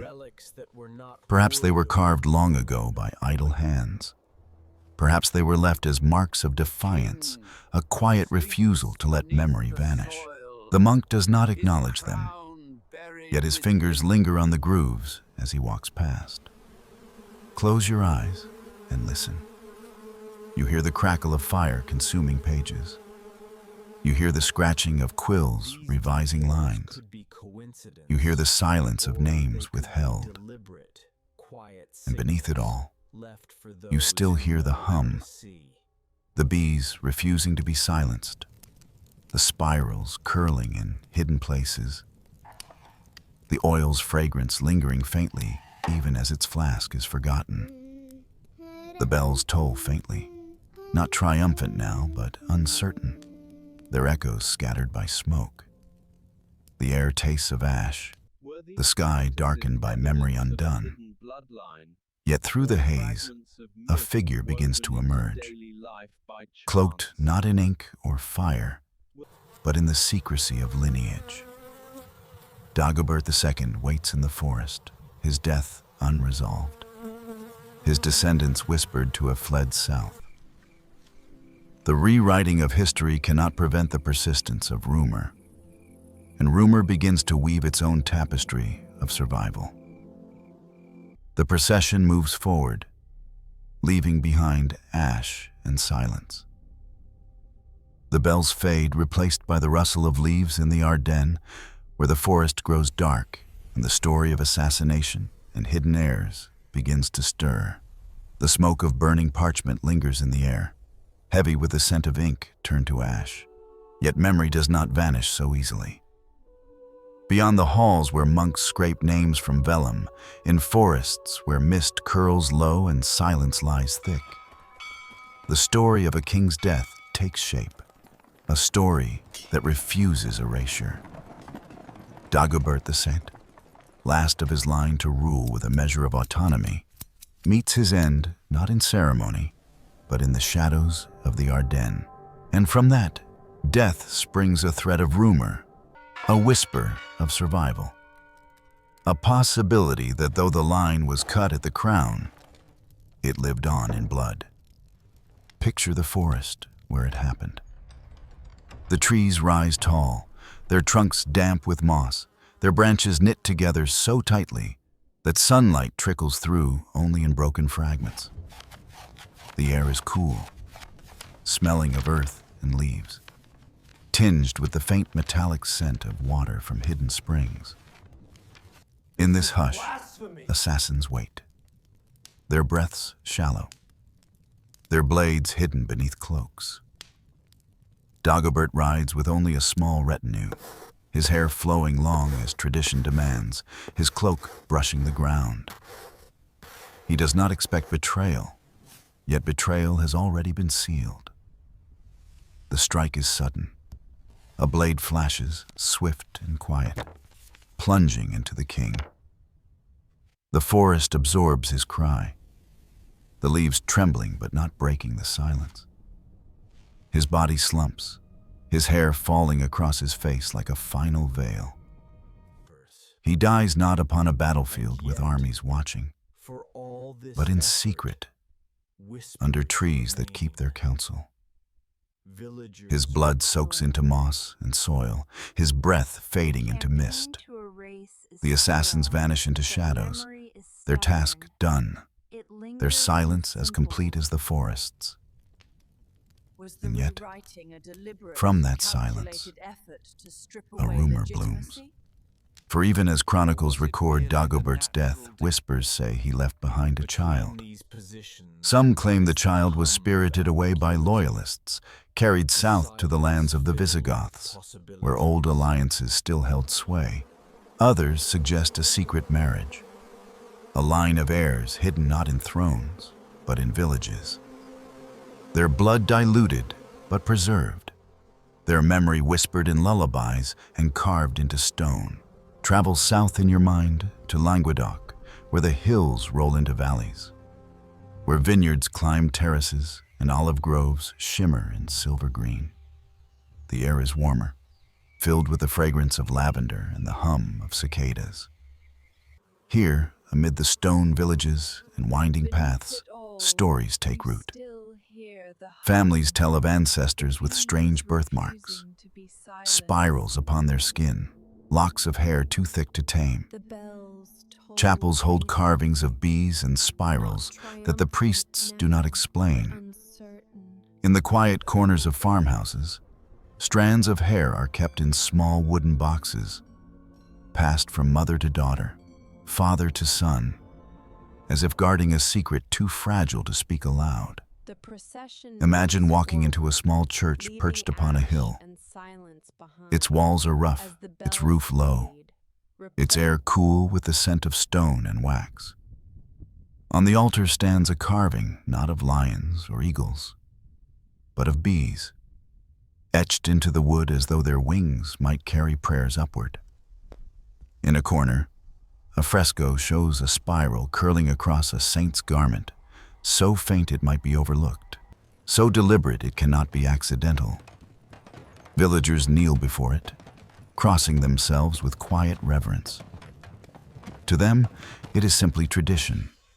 To you, it feels like continuity, the hum of memory refusing silence. Rumors grow stronger around Rennes-le-Château, a village that clings to its hill like a watchtower over time. Its church, dedicated to Mary Magdalene, holds peculiar inscriptions, demons carved where angels should stand, bees etched into beams. Some say priests there kept secrets in hidden ledgers, genealogies tracing names long thought lost. Others insist tunnels beneath the village connected to chambers where relics and perhaps records of bloodlines were stored. Whether true or not, the rumors became as enduring as stone, impossible to erase entirely. But what is rumor and what is truth? Historians debate, their voices sharp across centuries. Some argue that Dagobert's line was extinguished with his life, that the whispers of survival were comforts invented by those who mourned a fallen king. Others point to the persistence of symbols, the odd consistencies in local traditions, the sudden appearance of noble families claiming ancient descent. The line between memory and invention blurs, leaving only the hum of uncertainty. You walk through the forest of the Ardennes once more, the place of his death. The ground is soft beneath your feet, damp with moss, the trees closing overhead like silent witnesses. You kneel, brushing aside leaves, and imagine the blood that once seeped here. Close your eyes, and you can still hear the faint echo of the strike, the gasp of betrayal, the forest swallowing the sound. Yet when you rise and step southward in your mind, the air warms. The scent of lavender fills your lungs, and the hum of bees returns. It is as though the line itself has migrated, not in chronicles, but in whispers carried by wind. The oak map flickers before you. The spirals glow faint once more. The bee hovers delicately. The flask of oil dims to memory. Across the parchment, a dagger appears, its blade pointing south. From the point of that dagger flows a thin red line, curling like a river toward Languedoc, where it branches into hidden valleys and villages. The map does not declare certainty. It hints, it whispers, it invites. And so you follow, not with the certainty of chronicles, but with the curiosity of seekers. Dagobert's body may lie in the soil of Ardennes, but his blood, if whispers hold truth, lingers in the veins of descendants who never claimed crowns, yet carried symbols quietly in their homes. The bells of his death toll faint in the forest, low and mournful. But in the south, new bells ring in villages, blending with the hum of bees, with the laughter of children, with the rituals of families who preserve strands of hair and carve spirals into wood. The forest fades behind you. The vineyards open before you. And in the distance, cloaked in white with crimson crosses, a new order of knights approaches. The Templars, whose silence will carry these whispers forward, guarding not only relics of Jerusalem, but perhaps also the memory of a bloodline cut by assassins, yet stitched together again in secrecy. The toll of Ardennes bells fades, replaced by the rhythm of hooves on stone. The bells of Ardennes fade into silence, but in that hush, the story does not die. It shifts, carried southward on rumor, stitched into the lives of villages far from the site of assassination. If the shears had cut away sanctity and the blade had pierced a king's body, then memory now needed new vessels, families, chapels, symbols hidden in plain sight. And so, the whispers begin to coil around a new center. Not a throne, not a coronation, but the possibility of survival through secret bloodlines. The hum of bees follows still, faint but insistent, like a song that refuses to leave the air. Imagine the hills of Languedoc. They stretch in waves of green and stone, terraced with vineyards and dotted with olive trees. The air is rich with the smell of lavender, heavy with warmth, buzzing with cicadas. Villages cling to ridges, their stone houses pressed close together, their chapels perched like guardians over valleys. Beneath the surface lies a labyrinth of caves and tunnels, carved long before, now serving as cellars, crypts, or places where stories are whispered in secrecy. This is where the thread of Dagobert's survival takes root, not in grandeur, but in quiet persistence. The tale says a child was hidden here, perhaps the son of Dagobert, perhaps a daughter married into Visigothic bloodlines. No records confirm it. No chronicles boast of it. Yet the rumor breathes through generations. In family houses, heirlooms are guarded with peculiar reverence. A comb of honey placed always at weddings. A candle of beeswax burned in times of illness. Locks of hair preserved in small chests, as though hair alone could testify to sanctity. Each gesture seems ordinary, yet together they form a chain of memory. Walk into Rennes-le-Château, that village high above the valleys, wrapped in legend even centuries later. Its church, dedicated to Mary Magdalene, seems humble at first glance. But look closer. Carvings of demons leer from corners. Inscriptions twist Latin into riddles. Bees crawl across beams where one expects only plain wood. The smell of wax is heavy inside, the light dim, the stone cool. Place your hand upon a beam and feel the shallow groove of a bee's body, carved deliberately, smoothed by the touch of countless fingers. It is not proclamation, but suggestion, not evidence, but echo. In the margins of the oak map that guides you, the bee glows faintly, its wings trembling, its hum low. The spiral curls again, this time near the outline of a small church on a hill. The map does not speak loudly. It hints, it nudges, it leaves traces the way families leave heirlooms. You follow, not with certainty, but with the curiosity of one who listens to silence. Stories gather here like mist in valleys. Some villagers claim descent from ancient lines, though they speak of it only in whispers, as though naming it aloud would summon danger.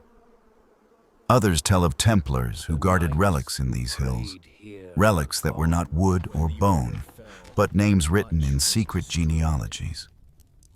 A song sung by shepherds speaks of a king who sleeps beneath the soil, his crown buried with him, his blood alive in their veins.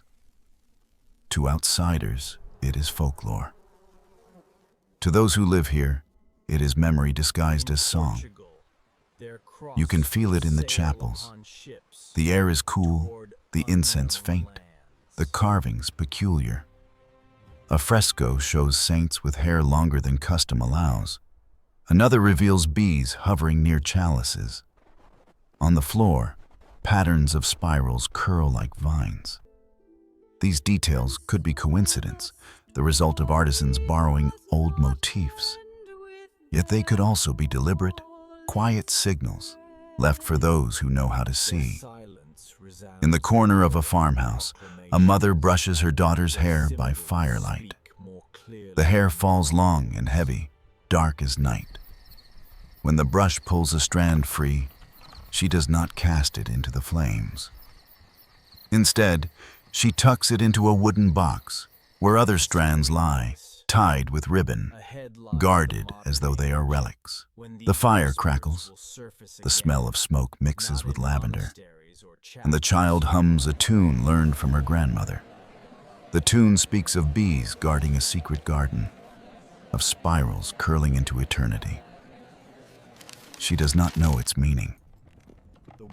Yet in her voice, memory continues. Debate stirs centuries later. Were these practices evidence of a hidden bloodline? Or were they fragments of myth woven into daily life by chance? Was Dagobert's heir truly sheltered here? Or was the story an invention born of longing for continuity? Scholars argue, some dismissing the whispers as fanciful, others noting the persistence of symbols across too many places to be mere accident. Between these arguments lies the silence, heavy, humming, refusing to answer outright. You walk now at dusk through vineyards. The soil smells rich, the air cools, fireflies spark against the darkening sky. The hum of bees softens into the night, blending with the distant toll of a chapel bell. The sound is faint, but steady, like a heartbeat carried on air. The path bends downward into a valley where shadows deepen, where caves hide in the rock. You pause at the entrance of one such cave. The air within is cold, damp, smelling of stone.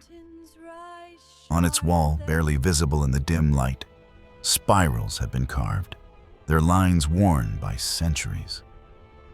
The oak map flickers again. The spiral glows bright this time, the bee hums louder, and a dagger appears once more, pointing toward hidden valleys. From the dagger's tip, a thin red thread winds southward, curling into the shape of a root, burrowing deep into the soil. The map does not say whether this root is blood or myth, truth or story. It only says that it exists, still alive beneath the surface. And so you continue. Dagobert lies slain in the Ardennes, yet his shadow walks here, in families who hum songs, in chapels that hold strange carvings, in rituals too stubborn to die. Memory does not need chronicles. It lives in bees, in spirals, in strands of hair guarded in silence. Whether it is blood or only belief, the line persists. The bells of Languedoc toll softly, their sound mingling with the hum of bees, the laughter of villagers, the rustle of olive branches in evening wind.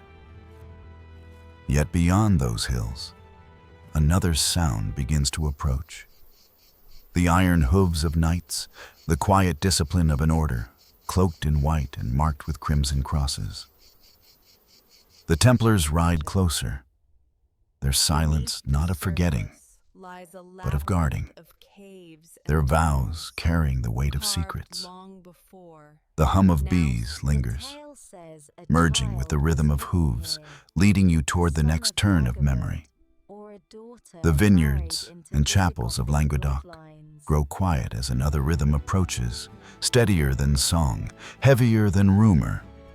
It is the sound of hooves upon stone, iron striking with measured cadence. Cloaked figures ride beneath banners marked with crimson crosses, their silence as commanding as their presence. These are the Knights Templar, warriors to some, bankers to others, but to whispers that linger in valleys and tunnels, guardians of something older and far more delicate, the hidden memory of a bloodline once declared extinct.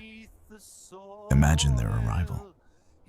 Dust rises behind their columns, sunlight flashing on steel helms, white mantles rippling against the wind. Villagers watch from doorways, their eyes wide, their voices hushed. The knights say little, their discipline colder than the summer air, their orders strict as stone. They establish commanderies, fortresses and barns at the surface, but within them vaults, chambers, and tunnels that cut deep into the earth. To most, these are places for grain and horses, for maps and coins. Yet the symbols carved within hint at another function. Bees etched into lintels, spirals drawn into mortar, crosses twined with curious geometry. Step inside one of these halls. The air is cool, thick with the scent of wax and stone. Torches flicker, their smoke curling upward. Along the walls, carvings emerge, circles interlocking, triangles bending toward spirals. In one corner, a small bee is carved, its wings outstretched beside a cross. Knights kneel in silence, their prayers a low hum that reverberates through the chamber like the sound of bees within a hive. This silence is not emptiness, it is density, a silence that guards as much as it conceals. Legends say that Dagobert's hidden heirs found protectors among them, that genealogies, written carefully on parchment and sealed in coffers, were kept beneath their commanderies, that among their rituals was the remembrance not only of Jerusalem's relics, but of bloodlines exiled into obscurity. The evidence is elusive, whispered through oral traditions, hinted in symbols, never confirmed in surviving documents. Yet the consistency of these whispers feeds belief. Picture an initiation rite. A novice is led blindfolded into a chamber lit by a single candle. The air is thick with incense, the floor cold beneath his knees. He is asked to swear vows of loyalty, poverty, chastity, secrecy. As the blindfold is lifted, his gaze falls not only upon a cross, but upon carvings of spirals curling near it, bees hovering above it. He does not question their presence. They are part of the Order's world, etched into the stone long before he entered. Yet to eyes trained by whispers, they suggest continuity, that the hum of bees has not died, only found new guardians. The Templars spread across Europe, their network vast. In Portugal, where their order survived under a new name, chapels bear bees upon capitals, spirals twisting in mosaics. In the Alps, mountain villagers sing songs of knights who guard a sleeping king, whose bloodline will one day rise again. In France itself, families tied to the Templars preserve peculiar customs. Candles of beeswax lit at secret hours, hair kept uncut until marriage, goblets of honey passed at feasts. Each detail might be dismissed as coincidence, yet together they weave a pattern that echoes with persistence. Debates flourish even now. Were these carvings, rituals, and customs deliberate guardianship of a royal line? Or were they coincidences retrofitted by eager imaginations? Did the Templars truly guard heirs of Dagobert? Or did later centuries project upon them a role born from longing for mystery? Historians argue, skeptics dismiss, believers insist. Between them all lingers the hum of uncertainty, as steady as bees. Walk through a Templar chapel at twilight. The last light of day slants through narrow windows, casting beams across rough stone. Dust floats in the air, glowing faintly. Your fingers trace a spiral etched into the wall, the groove cool and shallow. You kneel upon the floor, your palm against the cold stone, and you feel the hum, not literal sound, but a sensation deep within, as though the silence itself is alive with memory. The knights who prayed here are gone, their orders suppressed, their leaders executed. Yet the carvings remain, the bees and spirals etched too deep to erase. When the order fell, much was destroyed. Vaults emptied, records seized, tunnels collapsed. But what was lost entirely, and what was hidden more carefully than fire could reach? Whispers say that ledgers survived, carried into secret hands, preserved in families or in successor orders. The oak map flickers before you, its spirals glowing brighter, the bee hovering, the red cross unfurling across the parchment. The symbols do not vanish with suppression. They flare again, as though refusal to be silenced is written into their very form. The hum of bees grows louder in your ears, merging with the rhythm of hooves that carry the Templars across mountains and seas. In Portugal, their cross will sail upon ships toward unknown lands. In alpine valleys, their carvings will remain in chapels long after their order is gone. The silence they carried was not the silence of absence, but of guardianship, a silence heavy with secrets. And so the story does not end with their fall. It spreads. The bees hum in chapels, the spirals curl in tunnels, the rituals of wax and hair endure in households. Whether they guarded blood or simply memory, the Templars became vessels of continuity, carrying whispers forward through centuries. Their silence resounds louder than proclamations. Their symbols speak more clearly than chronicles. You step out of the chapel, into night. The sky above is deep with stars, spirals traced faintly across their constellations. The air is cool, fragrant with pine and smoke. The hooves of horses echo faintly in the distance, fading but steady.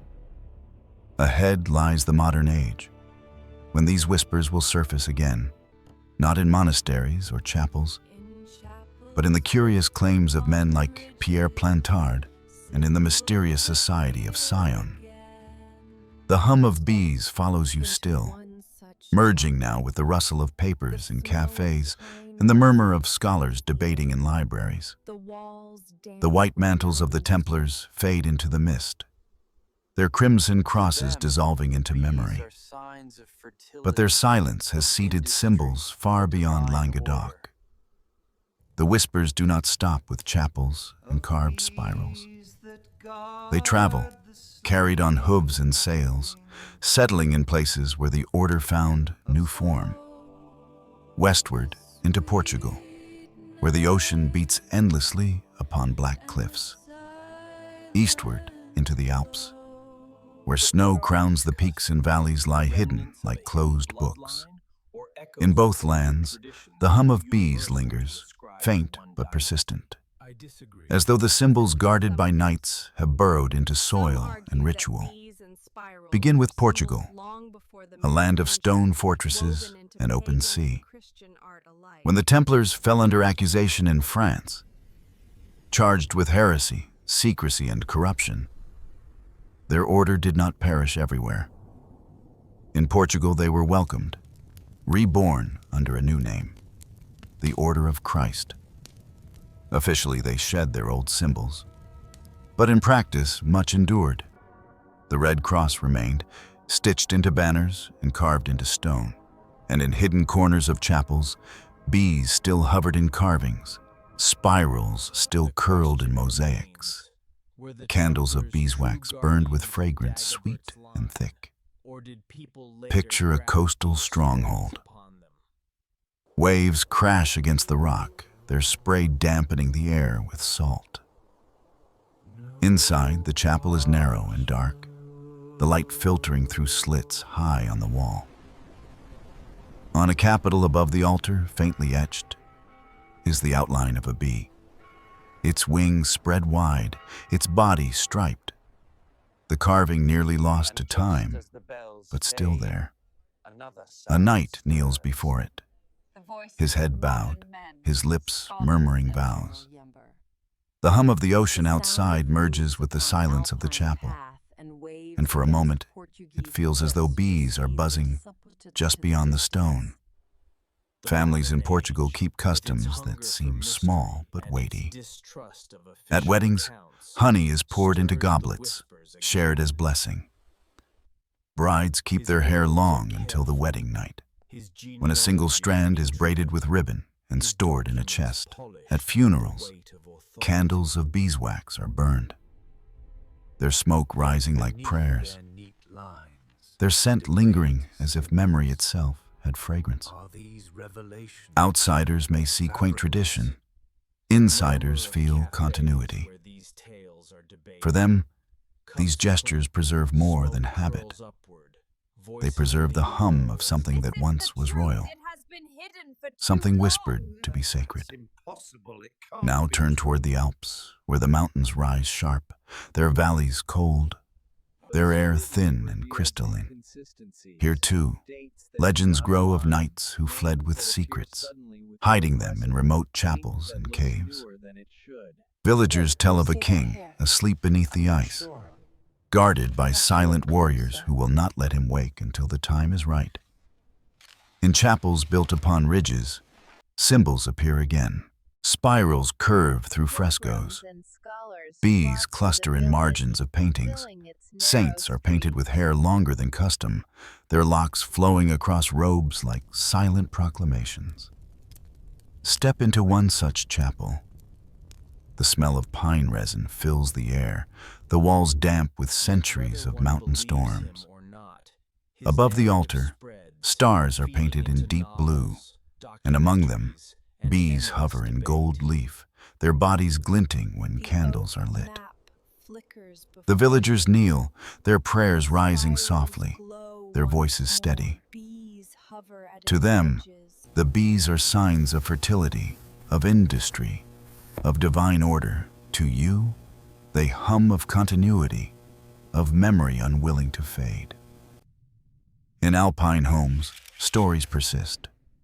Families guard strands of hair in reliquaries beside saintly bones. Songs are sung of bees that guard the sleeping king, of spirals curling into eternity, of knights who vanished into mountains but never truly left. At festivals, candles of beeswax are lit and carried through valleys, their flames bright against snow. The air smells sweet, the light golden, the silence of the mountains broken only by the steady hum of ritual. But what are these customs? Remnants of a hidden bloodline, or simply echoes of older traditions, too universal to ascribe to one dynasty? Scholars disagree. Some argue that bees and spirals were symbols long before the Merovingians, woven into pagan and Christian art alike. Others insist the persistence of these motifs in places tied to Templar refuge is too precise to be coincidence. Between skepticism and belief lies ambiguity, fertile as soil, humming with possibility.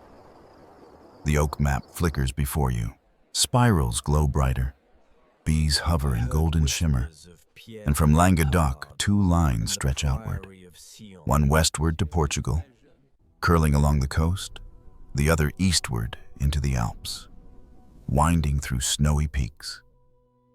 At the ends of these lines, small fires flicker, golden and steady, as though memory has found new hearths far from its origin. The map does not speak certainty. It whispers continuity. You walk along a mountain path, the snow crunching underfoot, the cold air sharp in your lungs. In the valley below, bells toll faintly, their sound muffled by distance. In the distance, across the sea, you imagine waves crashing against cliffs, bees carved in stone overlooking the Atlantic. Between these places lies a shared hum, the persistence of ritual, of memory, of symbols that refuse erasure. The question remains, were the Templars true guardians of Dagobert's line? Or did people later graft these stories upon them, eager to believe in survival? No parchment proves it. No genealogy declares it without doubt. Yet the persistence of bees, of spirals, of hair kept uncut, suggests something older than chance. Whether bloodline or belief, the continuity hums. The bells of Portugal crash against waves. The bells of the Alps echo against peaks. Their tones merge in your mind with the hum of bees, steady, eternal.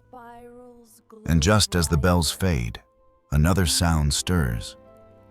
The voices of modern men, scholars and dreamers, conspirators and storytellers, who will raise these whispers again under new banners. Ahead lies the 20th century, with names like Plantard and societies like Scion, weaving secrecy into story once more.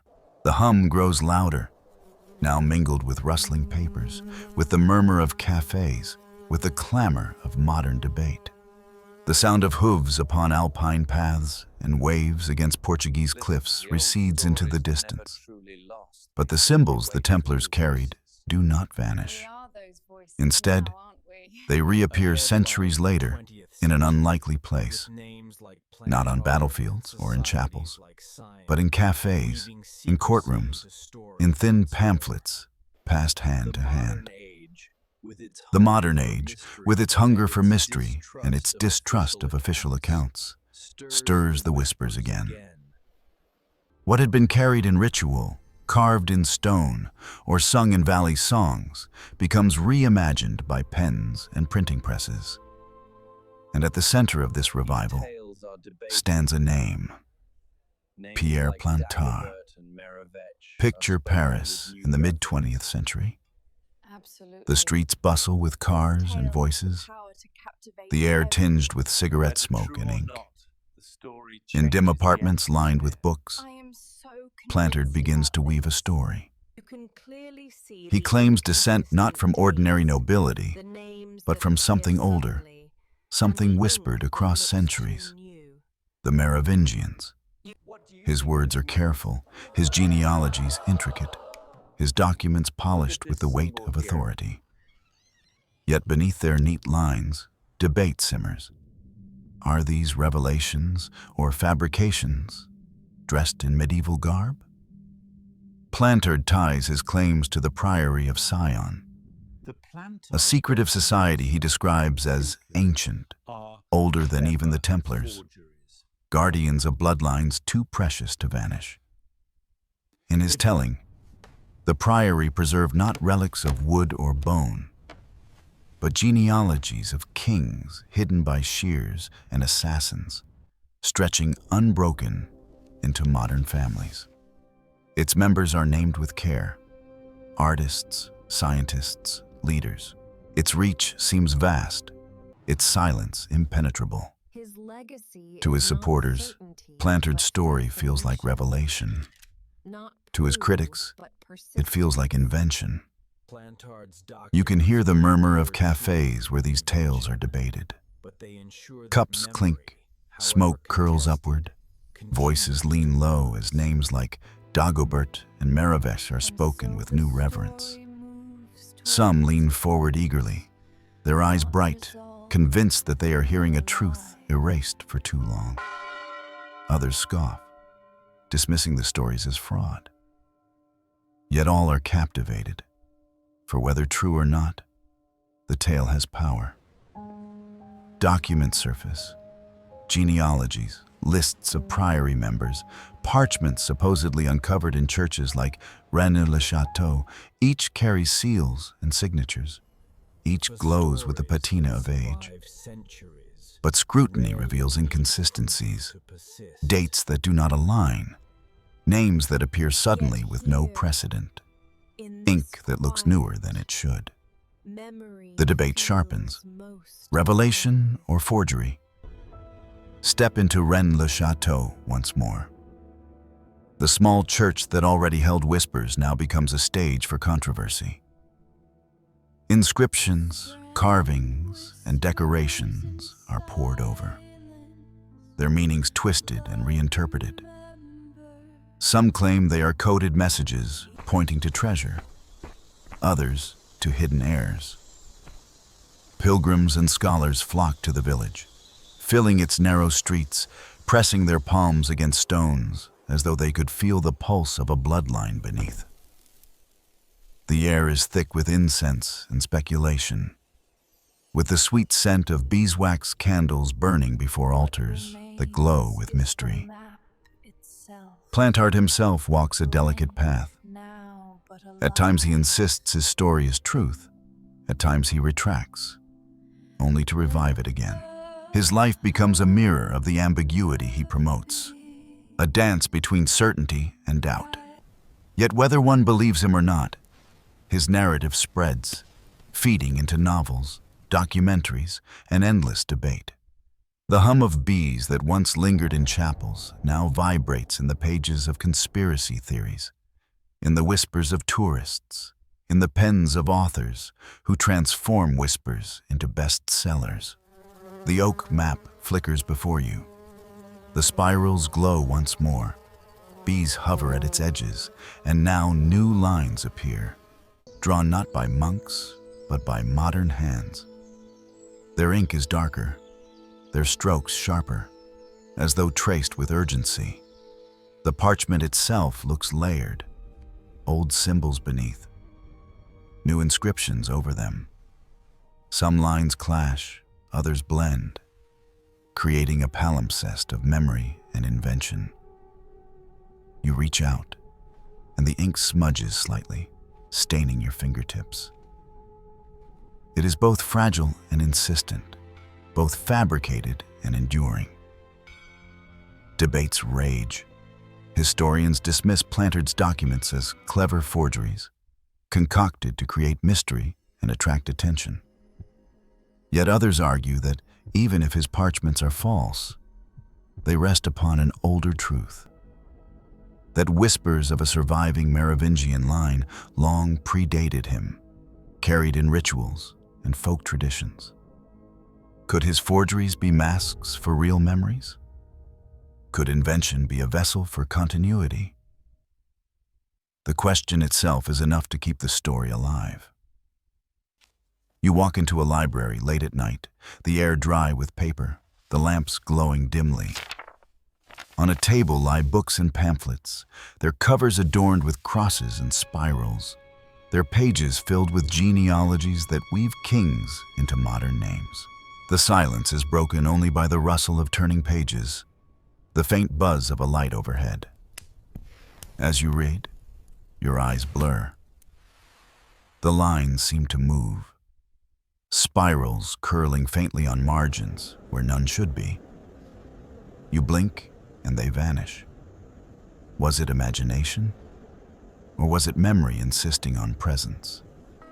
Plantard fades with time, his reputation tangled in accusations of fraud.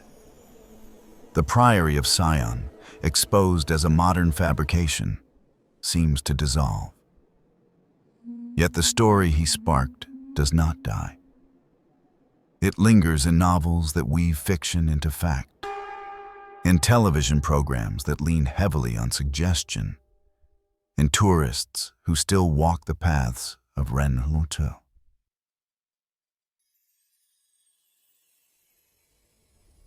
Château.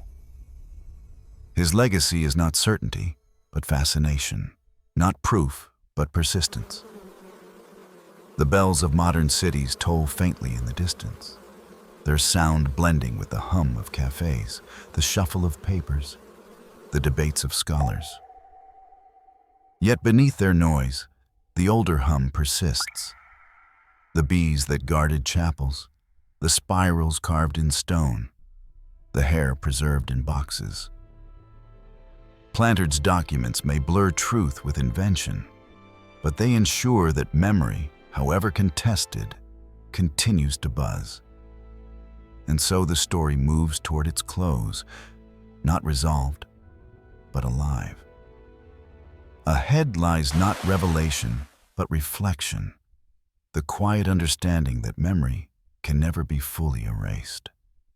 The final toll of bells waits, slow and solemn, ready to guide the story into silence, where symbols rest but never fully fade. The cafe's quiet, the papers settle, and the names of Plannard and Scion fade into the background hum of rumor. Yet the story does not truly end with exposure or denial. For stories that survive centuries rarely need proof to persist.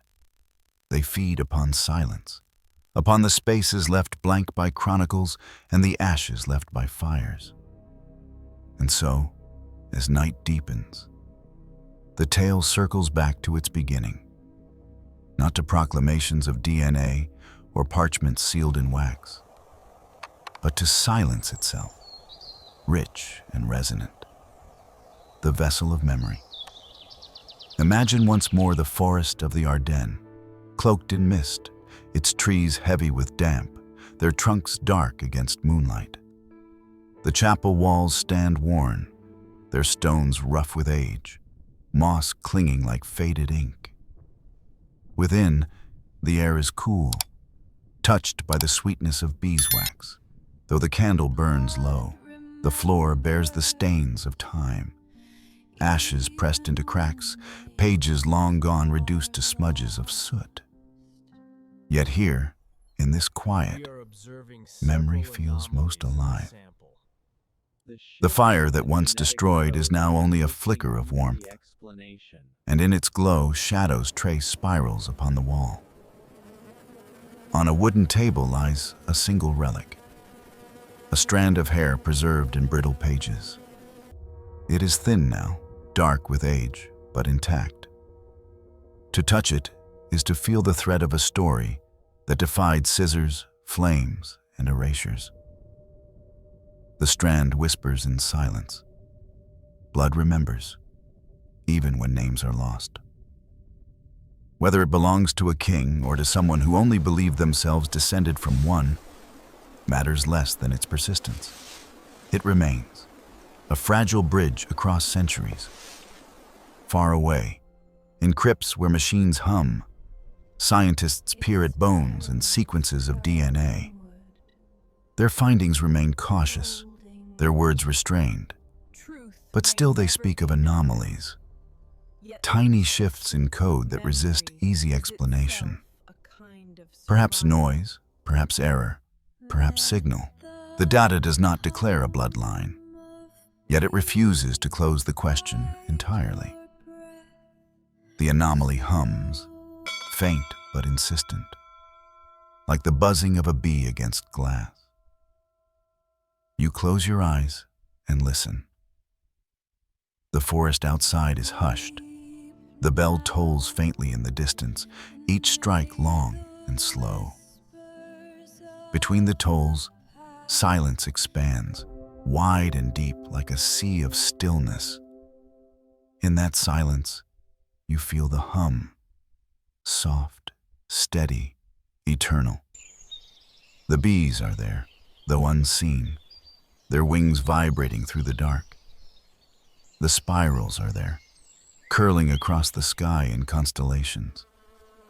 The oil is there, its fragrance faint but lingering, as though poured not on a king's forehead, but into the night itself. Step outside the chapel, and the mist folds around you. The trees sway gently, their shadows long, their roots deep. Each trunk rises like a column, its bark rough as ancient vellum. The forest floor is soft, blanketed with moss that glows faintly in moonlight. It feels as though the land itself carries memory, holding within its silence all that was erased from chronicles. The air smells of damp earth and ash, touched faintly by honey, as if the bees themselves have left their signature in the dark. The oak map glows faintly in your hands one last time. Its spirals curl inward, folding into themselves like closing eyes. The bees hover, their hum softening until it becomes the rhythm of your own breath. The flask of oil scatters into golden dust, fading into the mist. The shears lie silent, their work complete. What remains is the map itself.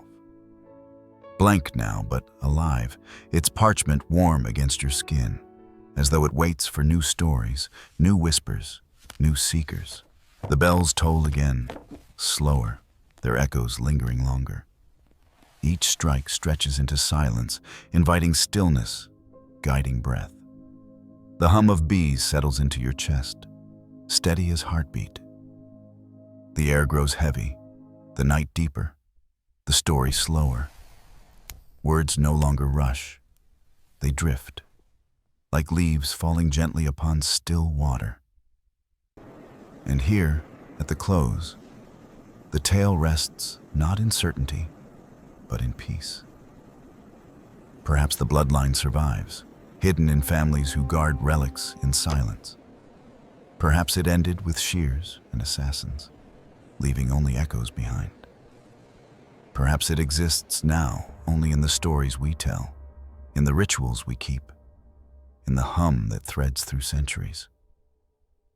Truth may never be known, yet the persistence of memory is itself a kind of survival. So let the bells toll, their rhythm carrying you deeper into rest. Let the forest fold around you, its mist soft and cool, its silence complete. Let the hum of bees guide your breath, slow and steady, into sleep.